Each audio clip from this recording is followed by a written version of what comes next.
Hello, hello. What is going on, hockey fans? And welcome to the Hockey Podcast Network YouTube channel, brought to you, as always, by DraftKings. Make sure you use promo code THPN. We already got a lot of people in the comments, a lot of people already tuning into the stream. Thank you so much for tuning in. Don't forget to like this video and subscribe to the Hockey Podcast Network YouTube channel for great watch-alongs every single night of the NHL regular season.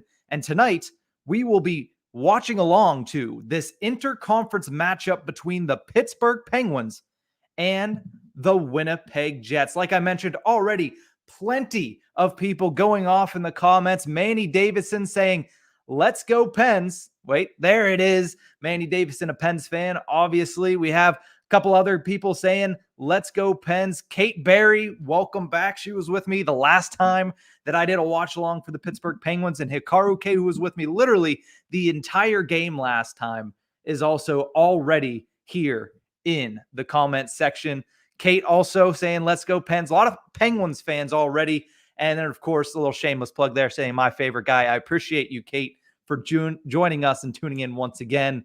And Isha, as he seems to always be, is in the comment section here on the Hockey Podcast Network YouTube channel. But like I mentioned, we have a great matchup for you guys tonight. Penguins, Jets, two teams that are starting to right the ship. I mean, the Jets realistically have been good pretty much all season long. The Penguins coming into this 7-6-4 off the back of back-to-back shutout victories by goaltender Tristan Jarry. They're going to hope for more of that tonight against a high-powered Winnipeg Jets forward core. The Jets, of course, coming into tonight with a 9-4-4 record.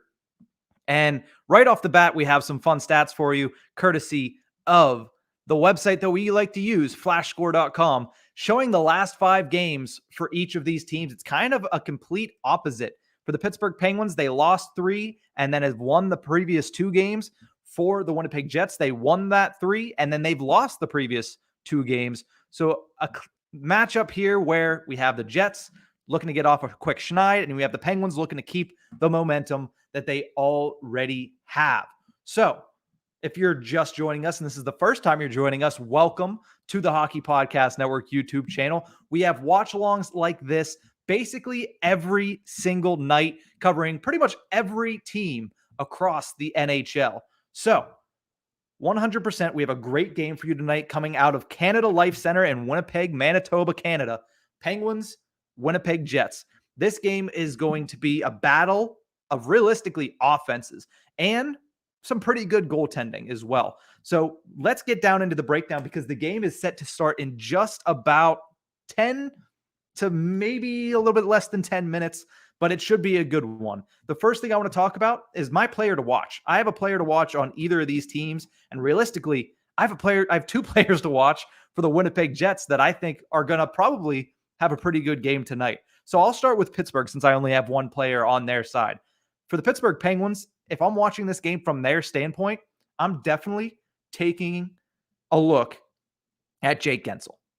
I mean, Jake Guentzel, 7 goals, 14 points, leads the team in both categories, but is currently on a 4-game goal streak. So I would definitely look at him to potentially score again, keep that goal streak going to 5 games. He's really been on fire the past couple of games. And then if I'm looking at the other side, how can you not go with Kyle Connor? Tied for 4th in the NHL in scoring right now, 22 points on the season, leading the team, obviously, as he is, like I said, tied for 4th in the NHL, 12 goals, 10 assists. But also for Winnipeg, I'm looking at a guy like Mark Scheifele.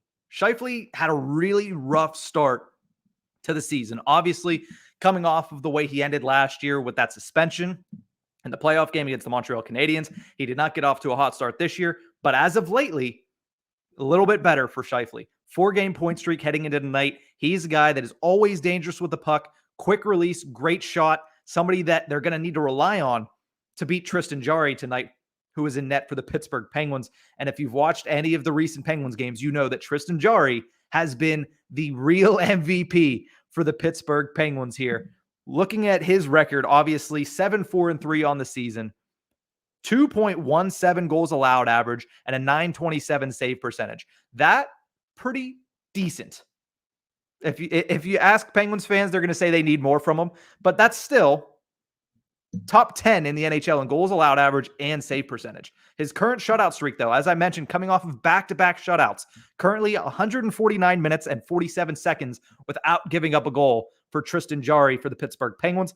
He needs 27 minutes and 28 seconds. We'll keep an eye on that throughout the night, but he needs that much to break his own record for the longest shutout streak in Pittsburgh Penguins history.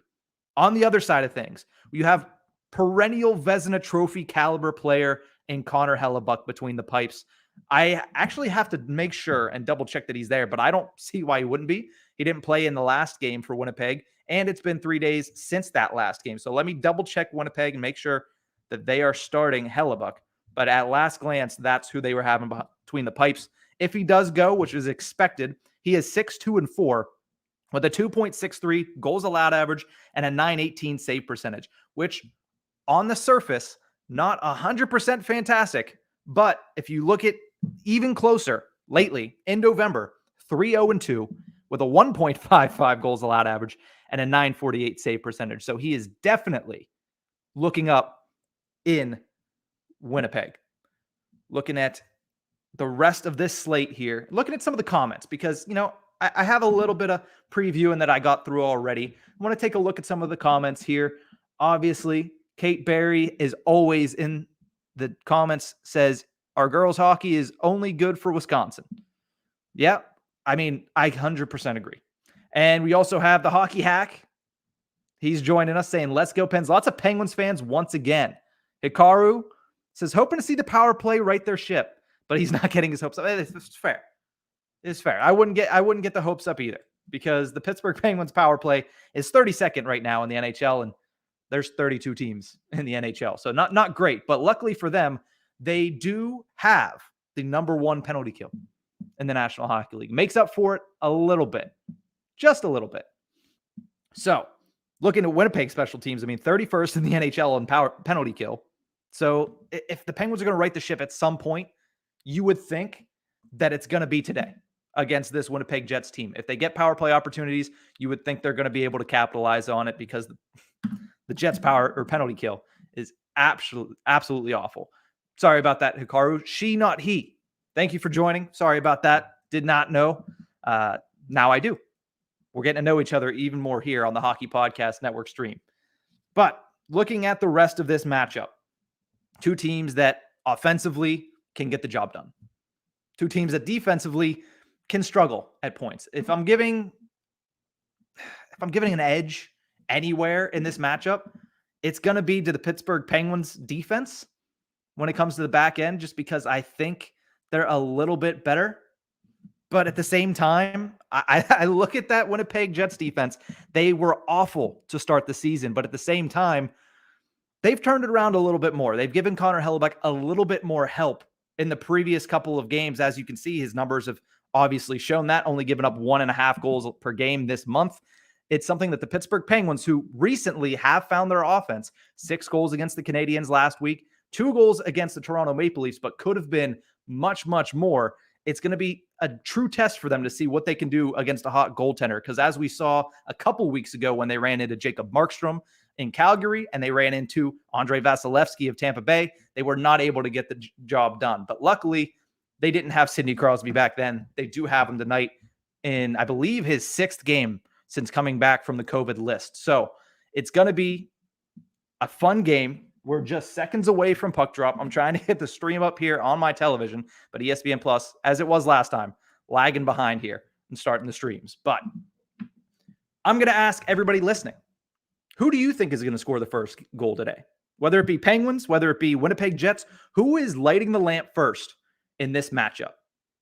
I would say probably Kyle Connor. I'm going to ride the hot hand, the guy that has been, off the wall for everybody. And, Isha, the entire time we were here last, he was banging the drum of Lemieux better than Gretzky. And now he's saying Crosby greater than McDavid.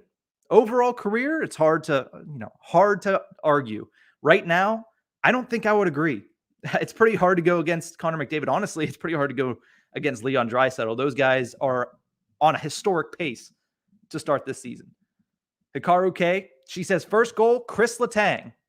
Hey, I like it. The last time we were on this stream, everybody said Anthony Duclair. He scored, but it was called back. So we'll see. Christine B says, PLD, Pierre-Luc Dubois. I'm glad you actually bring that up because Dubois is a guy that the Penguins have not played since he went over to the Winnipeg Jets. I mean, they played him a lot whenever he was with the Columbus Blue Jackets, and he was starting to pick up the pace, but I think this is a completely different PL Dubois than what we saw, and by we, I mean the Pittsburgh Penguins saw in Columbus. I mean, this guy is on another level right now scoring. He's second on the Winnipeg Jets in points, only behind Kyle Connor, who I've talked about a little bit more here. And he's a guy that can do it all. 200-foot player.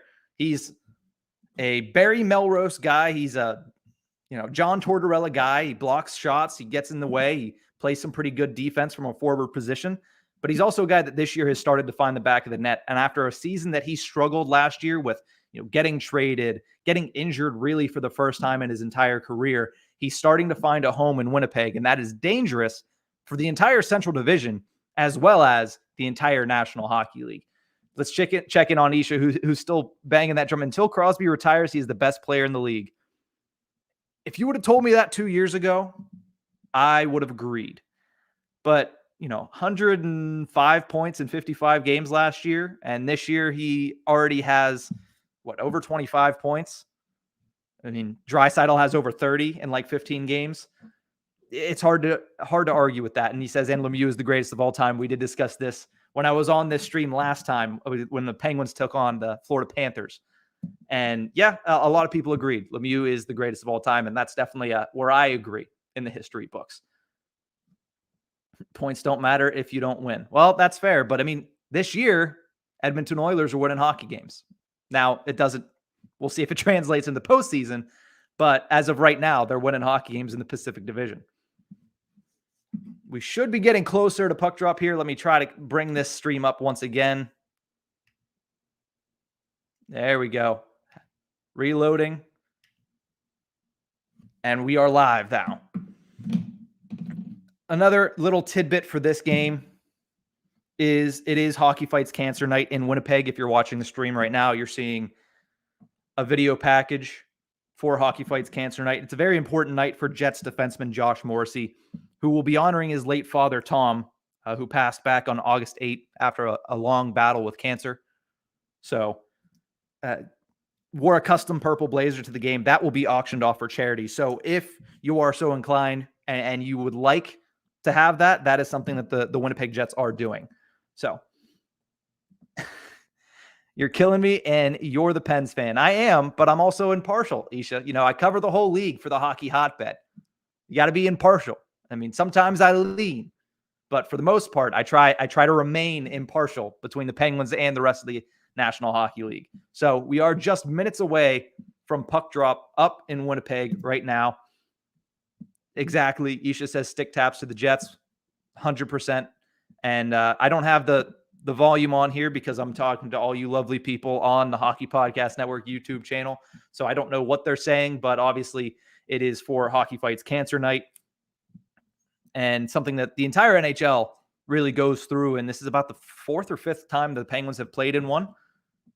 The Boys TV joining once again. How's it going? He says hi. I say hello back. But Hikaru saying Pens fans might be the most self-conscious about not pumping their own tires. I don't know about that. I don't know what corner of Penguins Twitter that you get on your feed. And if it is one that is self-conscious and very humble, then honestly, I'd like to start leading that way. But the Pens Twitter that I know, not too self-conscious. I mean, it's kind of 50-50 from what I see, but oh well. Oh, getting snow tonight. I don't know where you're at, but luckily I have not seen snow yet this year. So I'm pretty happy about that. Not going to lie. The Hockey Hack says Hershey did Hockey Fights Cancer last night with post-game auction jerseys. Okay. My cousin was actually at the Hershey Bears game last night. I should have actually mentioned that to you. The Soda Pod tuning in, saying hello, sir. Then here on the Hockey Podcast Network, they cover the Minnesota Wild. Nice to see them there. Canada, the boys says. Yeah, that's pretty fair. From what I heard in Winnipeg today, it was around -6 degrees. So, yeah, glad I live in Virginia and haven't had that weather yet. But we have a couple more minutes until the start of this game. Looking right now at these two teams, offensively, surprisingly, through 17 games, each team has played, both teams at 2.94 goals per game. So if you're looking right now on DraftKings, which is obviously our humble sponsor, the game over-under, which is something that I pumped a lot during the last time I was on here. The game over-under right now is 5.5. Both of these teams averaging 3 goals per game, roughly. Both goaltenders playing really well lately. It's a matter of who you think is going to break. Do you think the offense is going to go for each team? I mean, if you look at the who's on each team, you have Crosby, Gensel, Rust leading the charge for the Penguins, and then you have Connor, PL Dubois, Scheifele, Ehlers for the Jets. Do you think there's going to be over 5.5 goals between the two teams? I would say yes. I would say 100% yes. So, Flip Squad joining in. He says, I don't see the game. It is on ESPN Plus. If you don't get ESPN Plus, NHL 66 is a great streaming that you can go watch the game for sure. I do also echo the sentiment of the Soda Pod. Drop a sub and like for this beauty. I definitely drop a sub and like. I think I would appreciate that. And the boys at the Hockey Podcast Network, the figureheads would also absolutely love to see it. So, again, moments away here. Still some pregame ceremonies for Hockey Fights Cancer Night, which we'll absolutely love to see right now. Looking at some of the other things for this game, the Pittsburgh Penguins right now, interestingly enough, are basically at full strength. So when you say that, obviously they're only missing one player. The Penguins have had issues with, injuries. They've had issues with the COVID-19 pandemic, even though they're all vaccinated. But now they're a couple games into having quote unquote full strength, which might lead to why you've seen the turnaround of how good they played in the last period of the Buffalo Sabres game last Tuesday, how well they played on Thursday night against Montreal, and how well they played on Saturday night on Hockey Night in Canada against the Toronto Maple Leafs. So if that trend continues, we have a real, not even a David versus Goliath. This is kind of turning into a Goliath versus Goliath. It might not seem like it in the records, but the Pittsburgh Penguins are really hot right now. And the Winnipeg Jets have been really good all season long.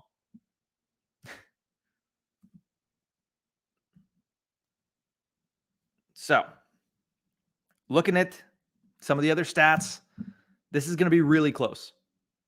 I like scoring first. I said Kyle Connor. Somebody else said P.O. Dubois. Somebody else said Chris Letang. Put in the comments, who do you think is going to score the first goal for either team?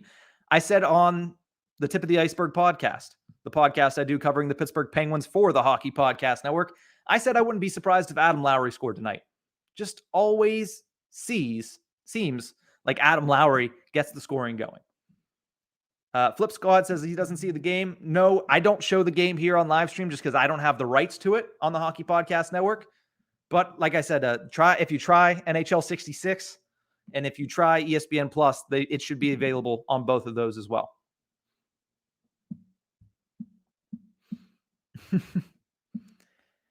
But we're leading up to the game here, doing the anthems in Winnipeg, Manitoba. This is a stretch of a lot of games played between Pittsburgh and a bunch of Canadian teams.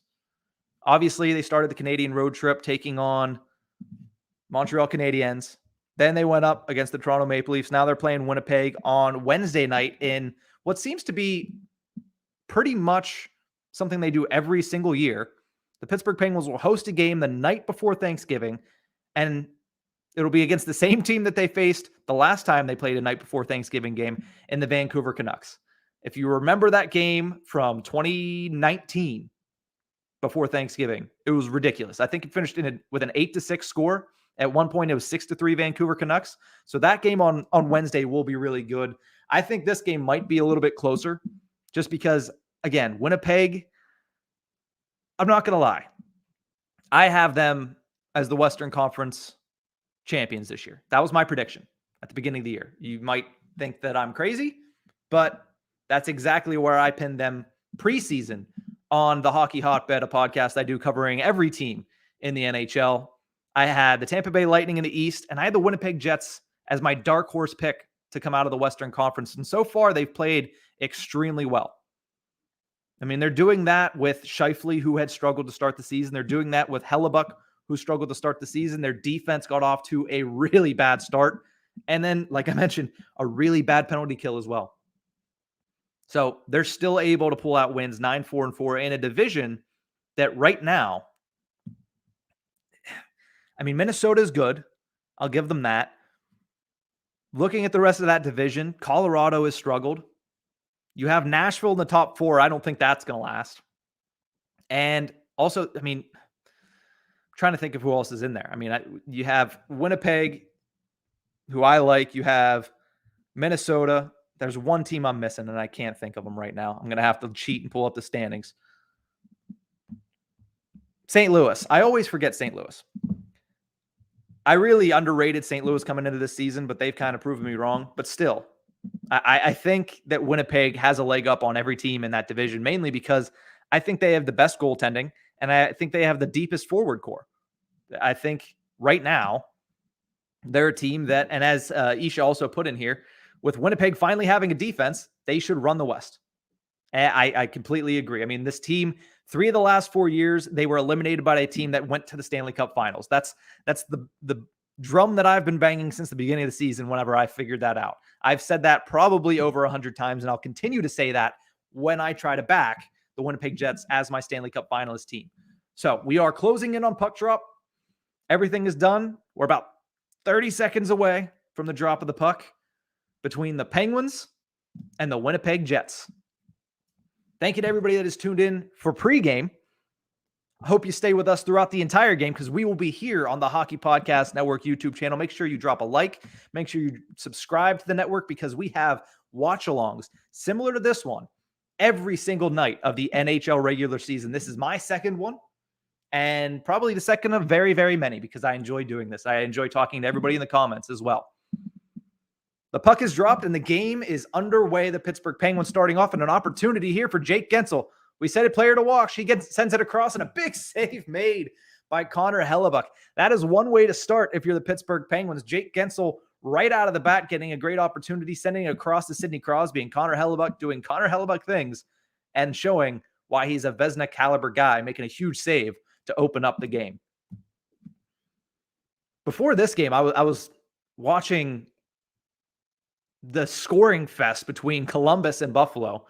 Neither of those teams wanted to play defense tonight. So, I mean, that game was ridiculous. But now this game, while I think it's going to be high scoring, I think there's going to be a little bit more of a focus on protecting the front of the net. Josh tuning in. Thank you, Josh, for tuning in. What's going on? Glad to have you here. I'm doing pretty good. Very excited to watch this hockey game right now between the Pittsburgh Penguins and the Winnipeg Jets. Let me go over and fix this scoring right now. Scoreboard we have live. Let's see. There we go.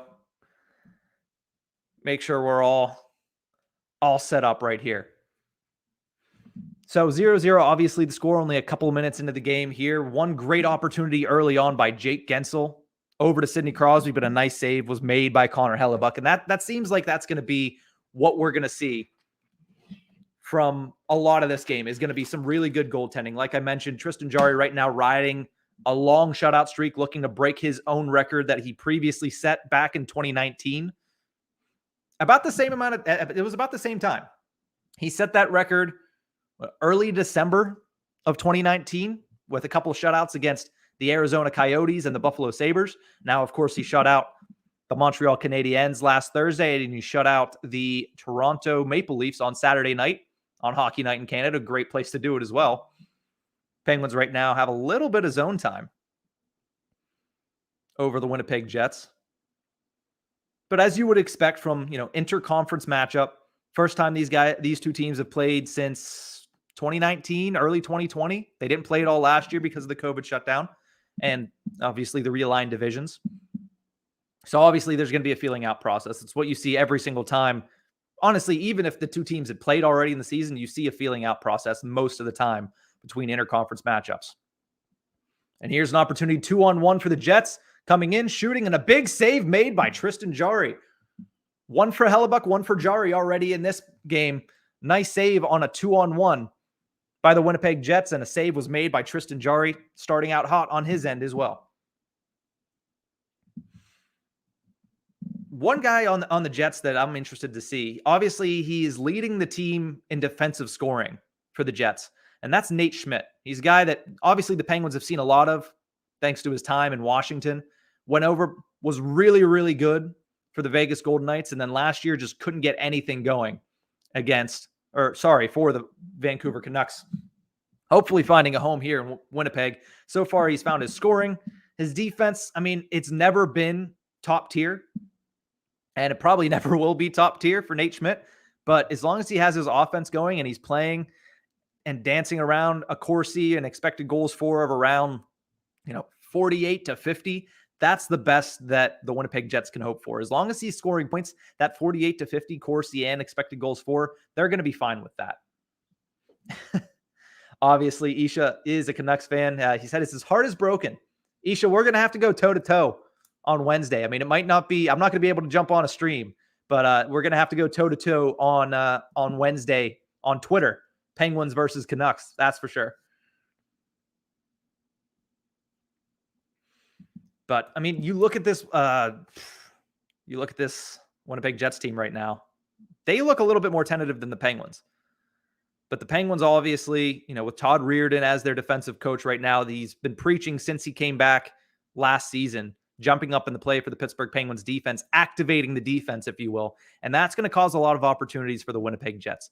And if you're a guy like Kyle Connor, you have to be aware of that, because if you are, you're going to get several opportunities to get clean shots on Tristan Jarry, like this one for Andrew Kopp. And I don't know what happened there. Jarry was flopping around in the crease. I don't know if he made that save or if it was blocked, but it was a great opportunity for Andrew Kopp. A nice pass by Mark Scheifele to set that up. Isha's saying the Canucks are going to get smoked. I don't know. We'll see. I don't know. How's Thatcher Demko doing this year? I don't think well, but we'll see. We'll see how that goes on Wednesday night. It seems like the Penguins always head into the Thanksgiving break on a high. So, I mean, that might be what happens. It might be. We'll just have to see.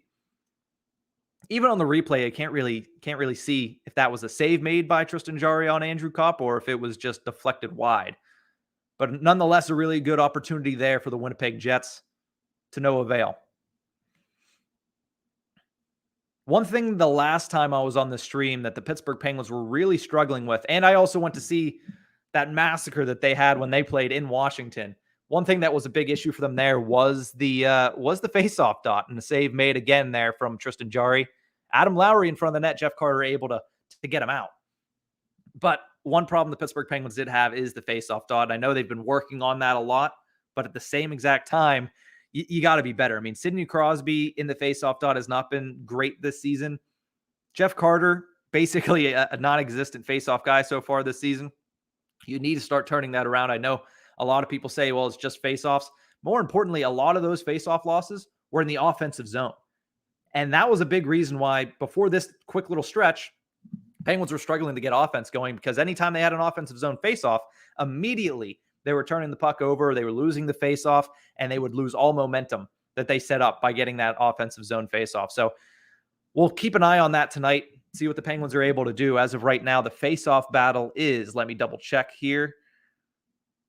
Scroll down a little bit. That needs updated. It says 1-0 in favor of the Winnipeg Jets. I don't think there's only been one face-off in this game so far, so keep an eye on that. Richard Flores, dip flow. I will say that every single time you join the stream, buddy. But Richard Flores saying the Winnipeg Jets are not the real Jets. Are you about to say the New York Football Jets? Because I don't even think the New York Football Jets are the New York Football Jets anymore. They're just a laughingstock at this point. 3-on-2 if the Penguins hurry for their first line. That's very important. Jake Gensel not able to get the puck, gets it across, looking for Sidney Crosby. Nothing going to happen there. And Blake Wheeler able to clear the zone. Another player that's interesting. Honestly, the third pairing for the Pittsburgh Penguins is interesting. Obviously, Mike Matheson is he's a story every single time he's out on the ice. And pairing him with a guy like Chad Ruhwedel, who has been pretty consistent for the most part. Oh, a nice step up hit there by Brock McGinn on Mark Scheifele. Scheifele's not going to like that, but a good step up by McGinn. That's a little bit of the sandpaper that the Penguins lost with Brandon Tanev, gets it right back with a guy like Brock McGinn, who, in my opinion, has been very good for the Pittsburgh Penguins. I mean, he's not going to show up on the score sheet all the time. Did get a goal against the Montreal Canadiens last week, but still, the intangibles that he brings to the game, it's something that Pierre Maguire would be preaching, but thankfully he is no longer between the benches. Great opportunity there for Chris Letang, but that is blocked wide. No chance for Chris Letang, as that is blocked before it even gets to Connor Hellebuck. Richard Flores says, the real Jets play in Arizona. I refer to these Jets as the Thrashers. Well, I almost read that as the Trashers, and meaning the Danbury Trashers, and got very confused. But yes, the Atlanta Thrashers. 100% bring back the Thrashers. Nobody wants to see Quebec City. We don't need the Nordiques. Bring back the Atlanta Thrashers. Clearly, I'm kidding. But it was fun. Earlier today, I did see a graphic about Alex Ovechkin and the goals that he has scored against which teams. And one of the top teams was the Winnipeg Jets / Atlanta Thrashers. It was nice to see the NHL actually putting the Atlanta Thrashers logo into one of their graphics. But yeah, he tore that up in the old, what was it, Southeast Division before the realignment back in 2013. So yeah, he was a monster against the Atlanta Thrashers, as was most people, hence the reason they're in Winnipeg now. So Isha says Matheson equals Pettersson killer. Oh, I thought you were talking about Marcus Pettersson, who's spelled exactly the same. You mean, yeah, no, I know what you mean now. Elias Pettersson. No, they'll get to meet, have a little bit of Thanksgiving conversations there on Wednesday night. We'll get to see that. I don't know if that's the first time they've played each other. I don't think. Because I think no, that is not, because the Canucks played the Penguins, I believe. I don't remember. Yeah, no, never mind. They haven't played. It was the Penguins and the Islanders, where Matheson had to answer for whatever he did whenever he played for the Florida Panthers. So there is, let me double check right now, because it is still scoreless in this game. 8 minutes in, 5 shots on goal for the Winnipeg Jets to 2 for the Pittsburgh Penguins. Obviously, in the first 30 seconds, they had a great opportunity on a 2-on-1, Jake Gensel to Sidney Crosby. That was snuffed out by Connor Hellebuck. And since then, a couple block shots for the Winnipeg Jets on some good opportunities. Jets had a couple nice opportunities. Andrew Kopp shot one. I don't know if that was blocked or if that was saved, but it was a very, very good opportunity there for him. And another opportunity that they had that was snuffed out that time by Tristan Jarry. So already the goaltenders standing on their heads a little bit. The defenseman not giving too much in. And we'll see how that bodes for the rest of the game. Here comes Kasperi Kapanen showing his speed. Backhander just missing over the glove hand of Connor Hellebuck. The Penguins need Kapanen to get going. I mean, there's been news about Malkin's return, and it's still not going to be for another 4 to 6 weeks probably, as he is skating. He's progressing well, but Kasperi Kapanen really needs Evgeny Malkin back. Those two built a really good rapport last year when they were both healthy, because they both dealt with injuries last year. But now it just seems like Kapanen just can't quite get it going. He had that one game against Minnesota where he had the hat trick, but since then, and realistically, the rest of the season, he hasn't really been great for the Pittsburgh Penguins after what was a fantastic preseason for him. Isha still talking about Quebec. He said, F Quebec. They don't deserve another team. Patrick Waugh would drive it into the ground. Well, I think we should stay pat with 32 teams right now. I don't think we need to. Well, I mean, they might relocate, but I don't know who's going to relocate. Arizona? No, that's not going to happen. It shouldn't happen, and it won't happen.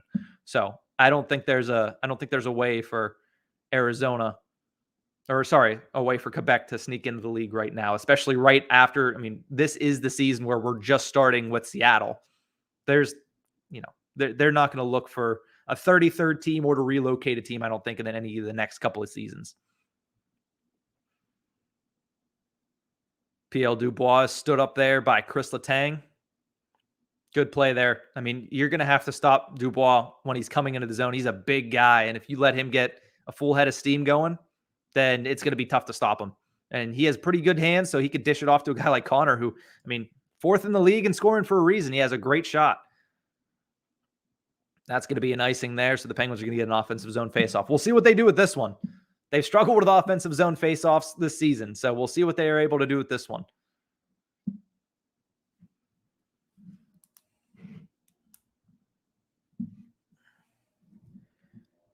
One guy that I think needs to get going for the Winnipeg Jets is Blake Wheeler, their captain. I mean, you notice anytime you watch a highlight pack or anytime you watch a game for them, he's really kind of been a non-factor this season already. Now, again, 17 games into the season could just be a slow start. Nice rising shot there, but saved by Jarry. But you would expect him to be in that top 5, top 6 of scoring. Right now, he is very far down there. Only has 5 assists, has yet to score a goal in the season. Only played in 12 of the 17 games, but still, you would think he'd at least have potted his first goal. Now that they say that, who knows? Maybe he scores tonight. But if the Jets are going to be able to go far in the playoffs, they're going to need, I mean, obviously, you look at the guys they have. I mean, led by Connor, Ehlers, and Kopp, basically a trio of guys that you all kind of forget until the fact that you realize that they're all really, really good 1A players in the NHL.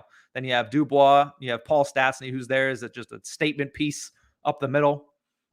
This is a team that if they can put it together, they're going to be dangerous. And speaking of danger, there is the first goal of the game, scored by number 21. A great shot from in between the point, and that ends Tristan Jarry's shutout streak. He does not break his own record, and the Winnipeg Jets lead it by a score of 1-0 here early in about midway through the first period, I should say. 9:33 remaining in the first period of play. Couple block shots.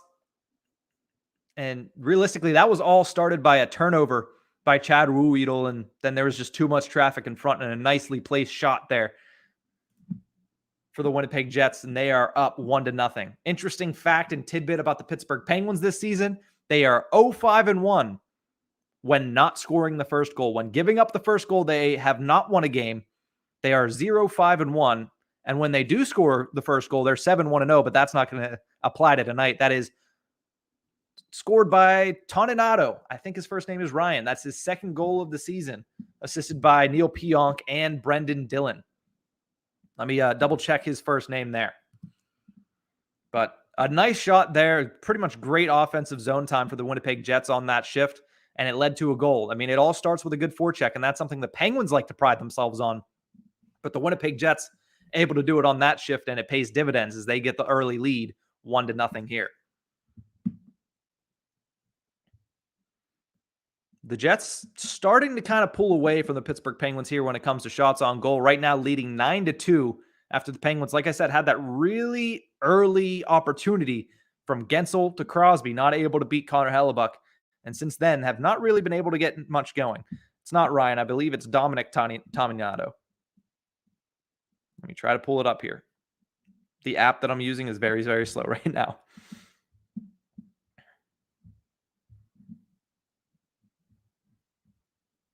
Yep, Dominic Toninato, second goal of the season.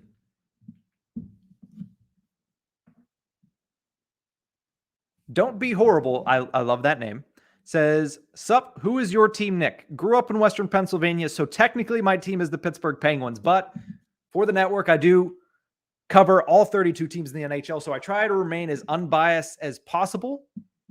Sometimes it doesn't completely hold through, so I do root for the Pittsburgh Penguins and lean for the Pittsburgh Penguins, but I try to stay as unbiased as possible. We'll see how that works. You can tell me if you watch this how well I do at keeping it unbiased.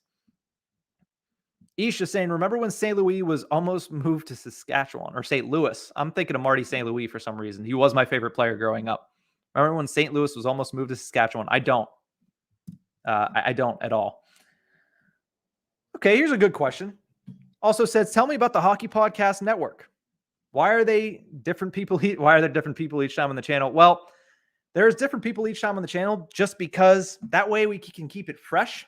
Here on the Hockey Podcast Network, what we do is we have teams and podcasts for every single NHL market, plus some specialty podcasts, including Tales with TR with former NHL player Terry Ryan, who's a first-round pick of the Montreal Canadiens. He's on the network. And we have different hosts that do these watch-alongs just to keep it fresh, just to keep it new, and to give different voices to the Hockey Podcast Network YouTube channel. So we are a podcast network. We have, I believe the number is up to over 45. You can check my math there, but I believe we have over 45 different podcasts on the network.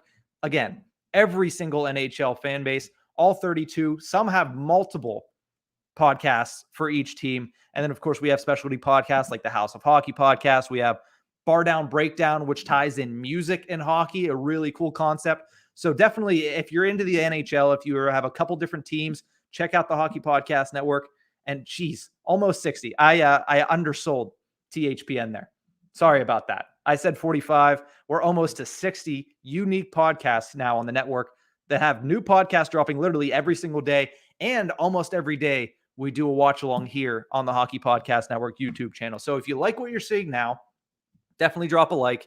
Definitely subscribe as well to the Hockey Podcast Network YouTube channel to get more watch-alongs just like this one. And it might not be me. It might be Isha. It might be Neil. We have new hosts every single time. And we have more people joining in as well. So different voices. And if you like specific people, always check in. I might be doing a random Dallas Stars Nashville Predators game one night.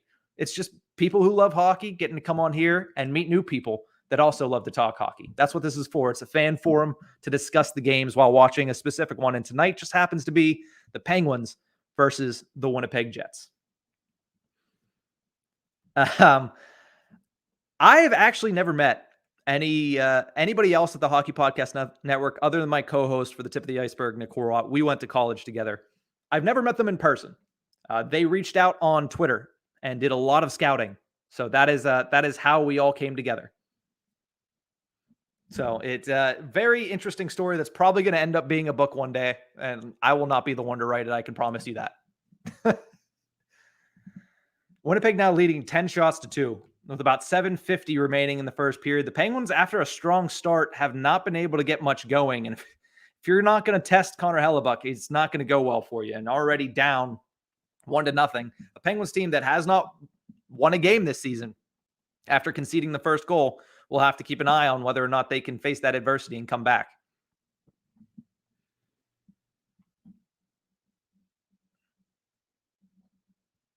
That's going to be an exterior zone face-off there after the Jets tip it out of bounds or out of play. So looking at this first period as of this point, the Jets have kind of controlled the pace of play. Not a lot of grade A opportunities. They have had a couple. The Penguins blocked a couple shots there. One shot did get through from Dominic Toninato. A nice play earlier in that sequence to be able to really get them started in that zone time. And now the Penguins are going to have to respond. It'd be nice for them to respond before the end of this period. You don't like going into the first intermission down a goal, especially at the Canadian, what is this called? I always want to say the Bell MTS Center because that's what it was when they first came back. Canada Life Center. That's what it's called. I'm awful with arena names. I really am. So this team, in the Winnipeg Jets right now, they're going to be a tough out come the NHL postseason. Now, obviously, we have a long way to go. We're only in the second month of the season right now, but they've been a tough out the last couple of seasons, and it's not going to be easy to take them out this year either. Obviously, everybody remembers last year they were able to sweep the Edmonton Oilers in the first round of the postseason. That weren't able to get past the Montreal Canadiens. I don't know what happened in that series. That was just completely blew up. I have no idea what happened there.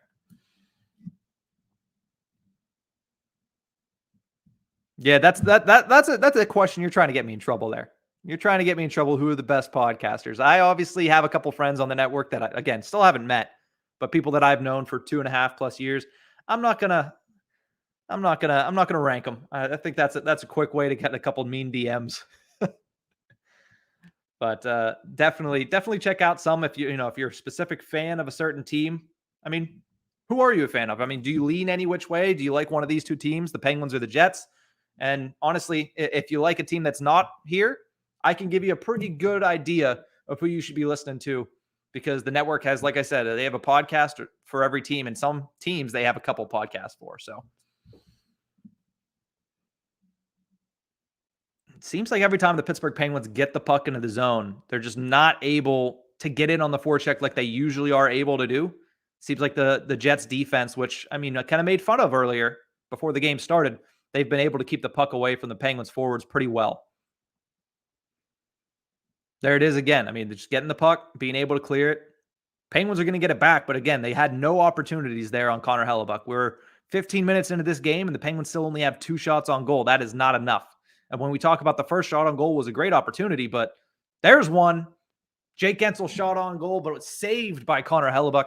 That's what you're going to need. You're going to need more opportunities like that. Sidney Crosby fighting for the puck in the corner, but that squirts out to Neil Pionk, and he's going to be able to get it out of danger.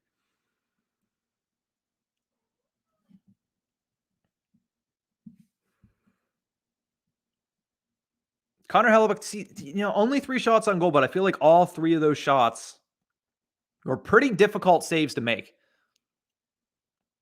So the Penguins getting a couple opportunities. That was a great A scoring chance for Jake Guentzel, and just a fantastic save made by Connor Hellebuck. The reaction time there is something that, you can learn, but realistically, most of that is just all natural ability. So a nice save there by Connor Hellebuck as they go to commercial break with just under 5 minutes to play here in the first period. Still 1-0 to score for the Winnipeg Jets. Don't Be Horrible says, tell us about the Canucks podcasters. Well, it is the BC Hockey Podcast, and that is actually one of our executive producers, Dylan Kaiser.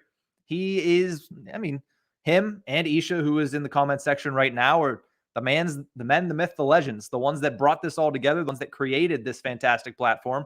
And realistically, they have their finger on the pulse of pretty much every single market right now. But for the first time, they're actually able to, host a show. At least I think Dylan does. I don't know if Isha does. I know Isha also covers the Minnesota Wild, but I think he jumps on to the BC Hockey Podcast pretty often because they actually get to cover the team that they grew up watching. So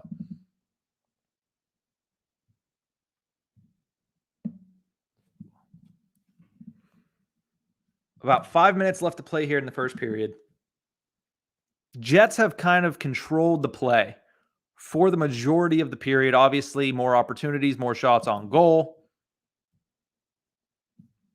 So you would like to see, if you want to see an even matchup, obviously the game only 1-0 right now, but you would like to see the Penguins get more opportunities, like you saw Jake Guentzel just get a shot on goal there late before the commercial break. You need more of those opportunities if you're the Pittsburgh Penguins, because as of right now, the longer you go in this game without testing Connor Hellebuck and only getting 1 shot here, 1 shot there, you're averaging 1 shot per 5 minutes right now. That is not going to be enough to beat a guy that is perennially a Vezina caliber guy. So you're going to need more opportunities. And I don't know what Mike Sullivan's going to do. Probably not going to switch up the lines because he seems that he really likes his lineup right now. And you already know the Penguins aren't going to switch their 4th line.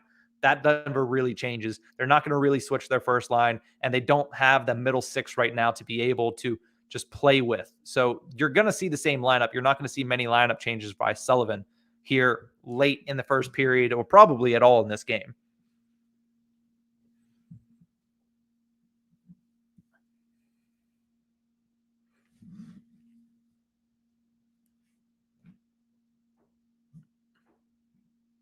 Nobody said Dominic Toninato to score the first goal. I don't think I would either. But a great shot there. Only his 2nd goal of the season. If the Jets start getting production from guys like Dominic Toninato, they're going to be in pretty good shape. You look at their top end, they have probably one of the best top end talented forward cores in the NHL. Underrated still. I don't think enough people talk about how talented that top 6 is for the Winnipeg Jets. So if they can start getting their bottom 6, guys like Adam Lowry, guys like Paul Stastny to be able to go in there, great opportunity. Nice save made there by Tristan Jarry. I believe that was on Toninato again. I'd have to double check that, but it looked like Dominic Toninato got it once again in there. Great opportunity. Goes forehand, backhand, but Tristan Jarry in great position to make the save. You're looking at a Pittsburgh Penguins team that has really played 7 straight periods of excellent hockey. So coming out flat here is not something great for the Penguins, but it's something that, eventually it was going to happen. They played such good hockey for so long. They're going to have a flat period somewhere, and you just want to get out of this period if you're the Penguins with at least only a 1-goal deficit. Best case scenario, you score a goal and tie it up, but realistically, you just want to make sure you keep it out of your own net here late in the period. You don't want to give up a late goal and go down 2 after the first 20 minutes. Ehlers on a 3-on-2 with Kopp and Scheifele, it looks like. That's pretty dangerous. Tic-tac-toe. Great opportunity. Scheifele just can't pull the trigger. That would have been a very, very nice goal scored by the Winnipeg Jets top line there. Good tic-tac-toe play. Scheifele just not able to settle it down.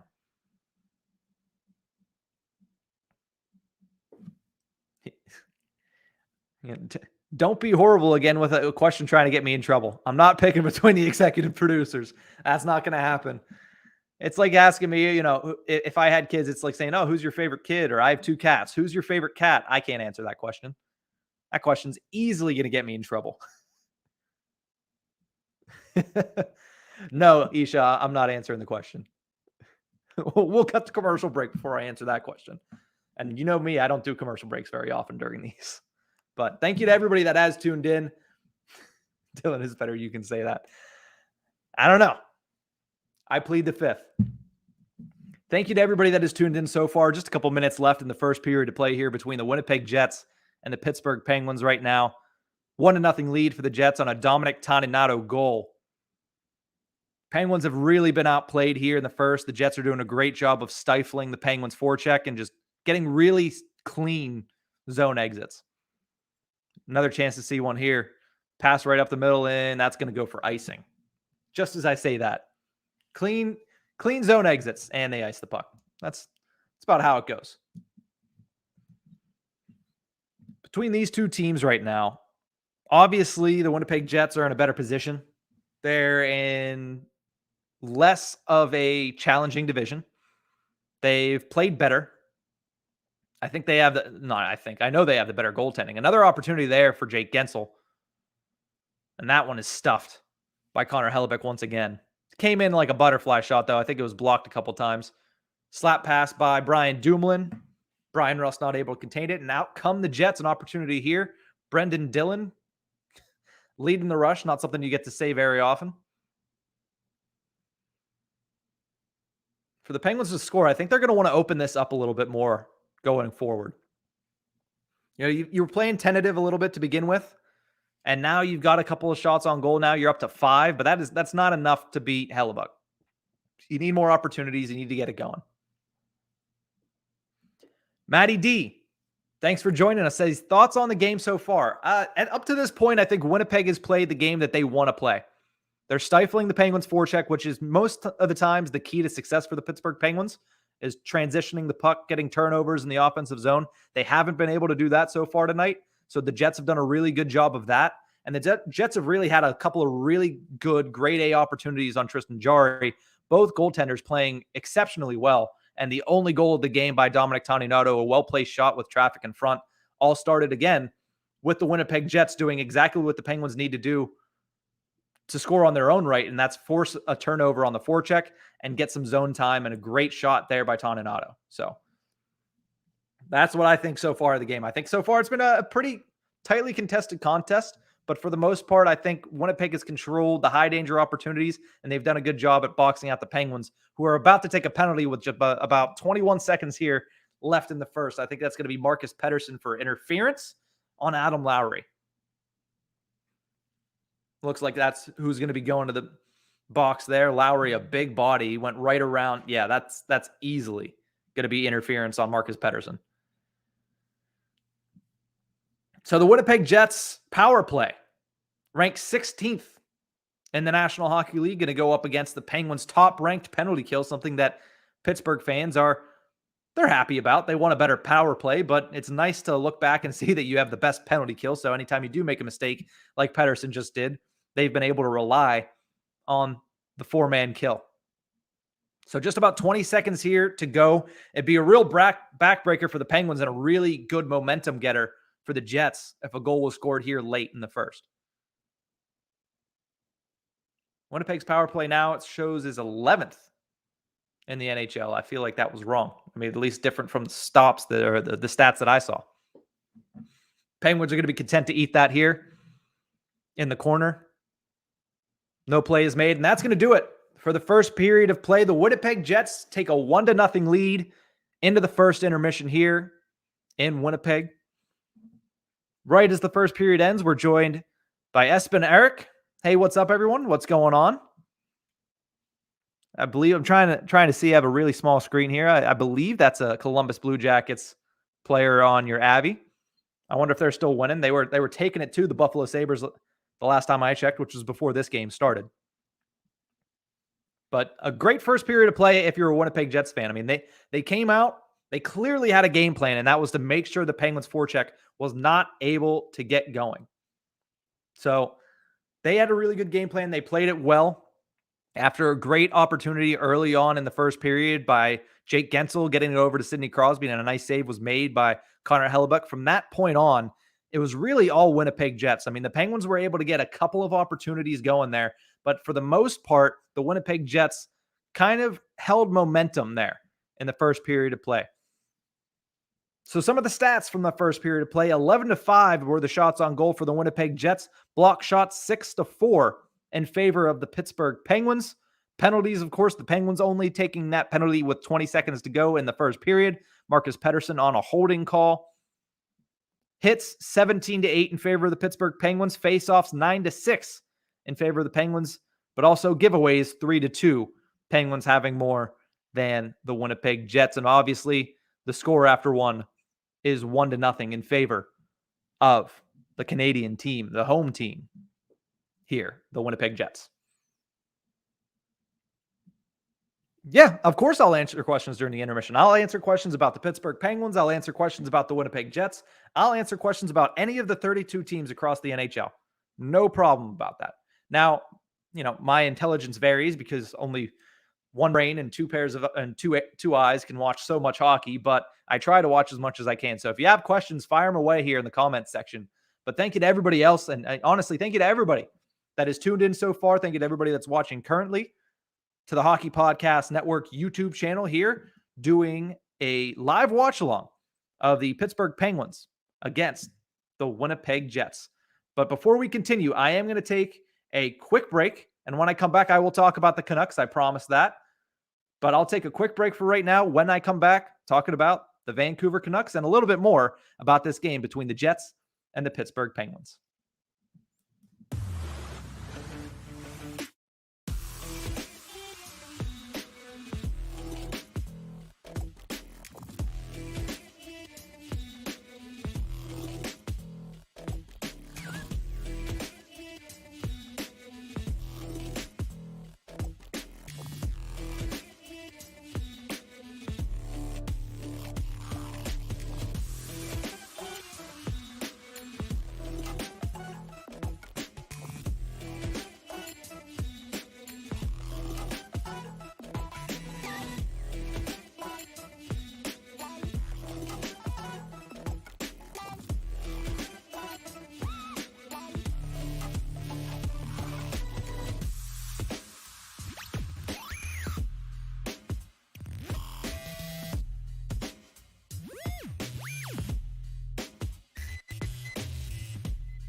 Welcome back to the Hockey Podcast Network YouTube channel. We're doing a live watch along of the Winnipeg Jets and the Pittsburgh Penguins, currently 1-0 in the first intermission. The Winnipeg Jets have pretty much dominated the majority of the pace of play here in the first period.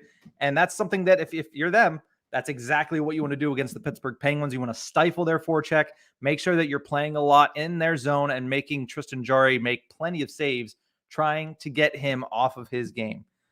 But we have a couple of questions here from the comment section, which we will go through. The first one that we got was about Don't Be Horrible. He's been with us through the entire first period of play, and he says, tell us about the Canucks. When I look at the Vancouver Canucks, I look at the definition of underachievement. Realistically, I mean, last year, they were coming off of a stellar run in the playoff bubble in 2020. They had all the hopes in the world. They had a really good team on paper. And then they just had an absolutely awful season. It was one of the biggest disappointments in my eyes of last season. And then you also look at this season. You're saying, all right, well, you know what? You can right the ship. You had a little bit of contract issues with Quinn Hughes and Elias Pettersson coming into the season, but you get the deals done for sure. And you come into this year and you say, you know what? It's going to be different. Thatcher Demko is another year older. He's another year more mature. We don't have Braden Holtby. We don't have Nate Schmidt, two guys that came in for 1 year, did not pan out. And you say, okay, it's going to be better. It's going to be better. Like, we have to meet expectations this season. We can't do it 2 years in a row. And so far, it's been the exact same thing. A lot of Canucks fans are calling for Travis Green's job. It's heating up. His seat is probably getting a little too warm for his comfort, but at the same time, it has to at some point be on his players. I mean, JT Miller's had a pretty good season. It seems like he's putting in goals every single night. It seems like Thatcher Demko is not, I mean, he's playing well. He's not getting much help defensively, and he's trying to realistically hold down the fort for a team that has had some underachievers on both ends of it. I mean, Elias Pettersson, I had a episode a couple weeks ago about the fact that he wasn't doing anything at 5-on-5. He's picked up some of them. You know, he's picked up a couple points at 5-on-5, but realistically, he's not been able to get the job done. And he needs more, or at least the Canucks need more from him to be able to stop being such a disappointment this year. We'll see what happens. Isha, always in the stream, which I appreciate, keeps me going, gives me life. He says, our Demko stats don't tell the whole story. I understand that. You know, coming from a Penguins fan that thinks Tristan Jarry is much better than his stats, and they're pretty good. Stats don't always tell the whole story, especially when you have a defense like the Vancouver Canucks. And JT Miller locks for Team USA. I would say JT Miller probably more likely than Demko. Honestly, I mean, you look at Team USA in the goaltending position, John Gibson's not having a great year, but you still have to think that John Gibson is probably either a lock or really close to a lock for that team. And the starter is going to be Connor Hellebuyck. I mean, who we're seeing tonight, obviously not tested very much, only 5 shots on goal for the Pittsburgh Penguins. But Connor Hellebuyck he's the guy. He has to be the guy. So I would think that Demko has an opportunity, but it's going to be as that 3, or maybe if he's able to perform really well in the next couple of weeks, he might be able to bump John Gibson, who isn't playing well, albeit on a team in Anaheim that has performed a lot better than most expected. So is he a lock? I don't know. JT Miller, I would say more of a chance than Thatcher Demko, in my opinion. I mean, and that's even if the NHL goes to the Olympics. There is still a caveat. We'll have to see, especially with the Ottawa Senators, who are back in action tonight, but they had that layoff there. And now there's a couple more issues with COVID popping up around the NHL. They do have that out that they can take. Hopefully they don't. That's what we're hoping. In Svetch We Trust, PLD says, thoughts on Blake Wheeler? Asset or liability? I mean, so far this season, only 5 assists, 0 goals in 12 games. Obviously, the points there, they don't inspire confidence for the Winnipeg Jets. But I still think this is a guy that eventually he's got to get it going. I mean, you look at the Pittsburgh Penguins, Sidney Crosby only has 2 points. I mean, he's played a lot less games. But Crosby only has a goal and an assist. And I know it's a very different position for Blake Wheeler because he might be the captain, but he's still he's probably the fifth or sixth best player on this team. I would say Dubois. I would say Ehlers, Connor, Scheifele are all better than him. So is he a liability? I wouldn't say so. Is he an asset? Yeah, I think he is. I think that you still need to give him some time to get into things. And luckily for the Winnipeg Jets is that they have all those other really talented forwards that are able to pick it up while Blake Wheeler is trying to get his game going. And so far, it hasn't hurt them too much. But as of right now, again, not playing great, but you need to give him a little bit more time. Looking for some other questions here in the Hockey Podcast Network YouTube channel comment section. Let's see. JT Miller is unreal. Demko is lights out. Hasek saves left, right, and center. Pettersson is garbage thus far. He is. He's having a rough season. Talk about getting paid and then not showing up. I mean, at the same exact time, you look at JT Miller. Ryan Callahan in the crease, it seems like, is always pumping JT Miller's tires because those two guys they're close. They played together in New York. They're close, but not for no reason. JT Miller has been, he's been everything that, let's see, what do we got? I don't know. I got to stop looking at the comments all the time because I'm trying to read those and my train of thought just goes in and out. But yeah, definitely I like JT Miller so far this season. I mean, he's a Pittsburgh kid. I think we take credit for him in Western Pennsylvania. A lot of people would love to have JT Miller come back to the Pittsburgh Penguins. Somebody I saw today, and this trade would be an absolute joke, so it would never happen. But I saw somebody on Penguins Twitter today say, JT Miller for Jason Zucker, who says no? And the obvious answer, hopefully, is the Vancouver Canucks.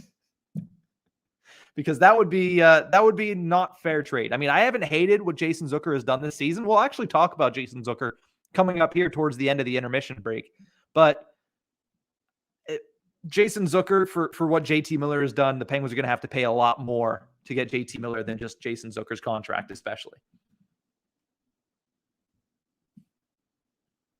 Hey, don't feel bad. I love answering questions about all teams. I mean, I haven't watched too much Canuck hockey, but from what I've seen, they got a lot of questions.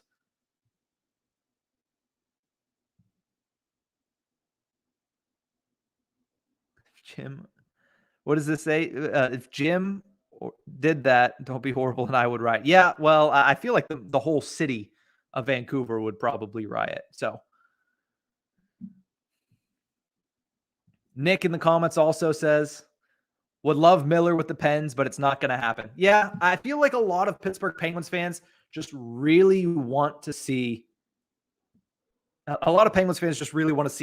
people from the Pittsburgh area play for them. Sam Lafferty's not scratching that itch quite enough. So 100%. I mean, they always want, Vinny Trocheck is always rumored. John Gibson's always rumored, but the Pittsburgh Penguins, realistically, they don't go after those guys just because they're from Pittsburgh. Otherwise, it would just be a bunch of yinzers.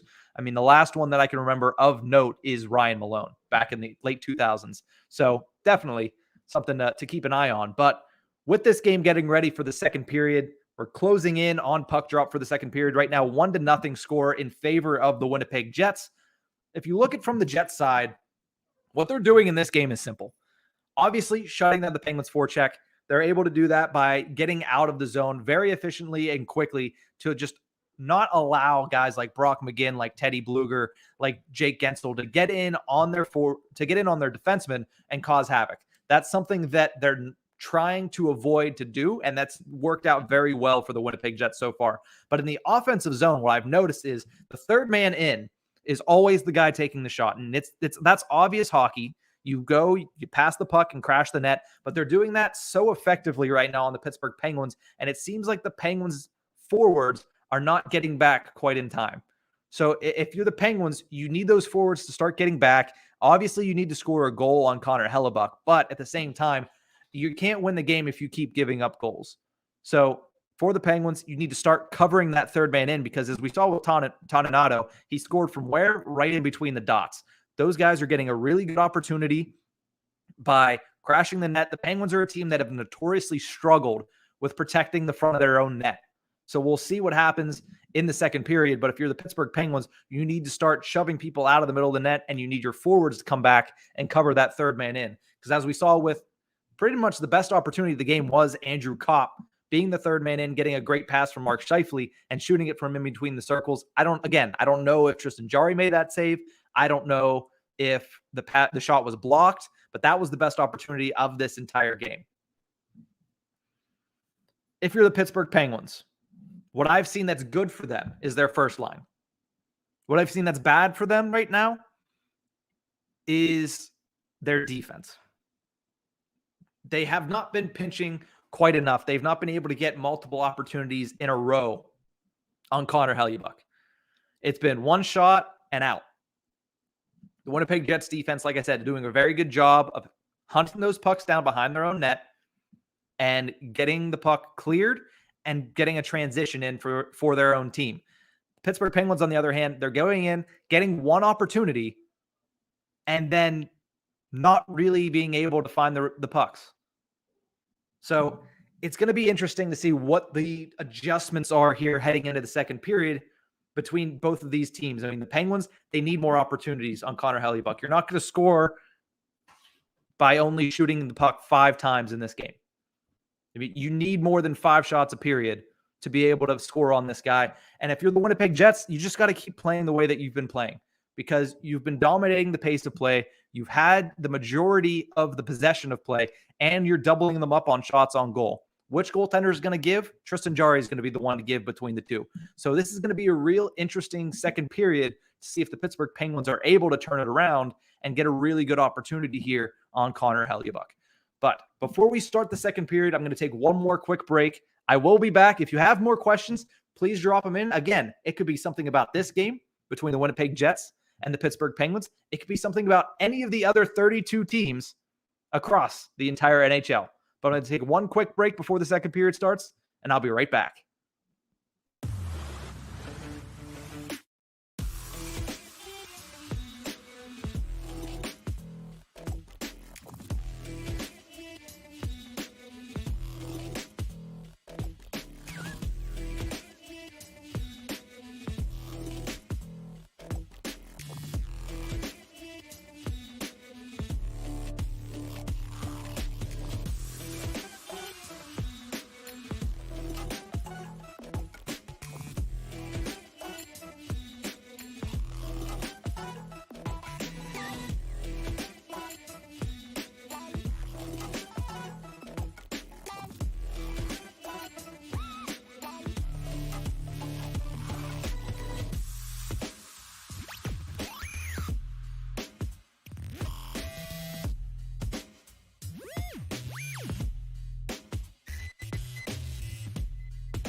Welcome back to the Hockey Podcast Network. The second period is underway between the Winnipeg Jets and the Pittsburgh Penguins. Obviously, that is the game that we are covering here in tonight's watch along.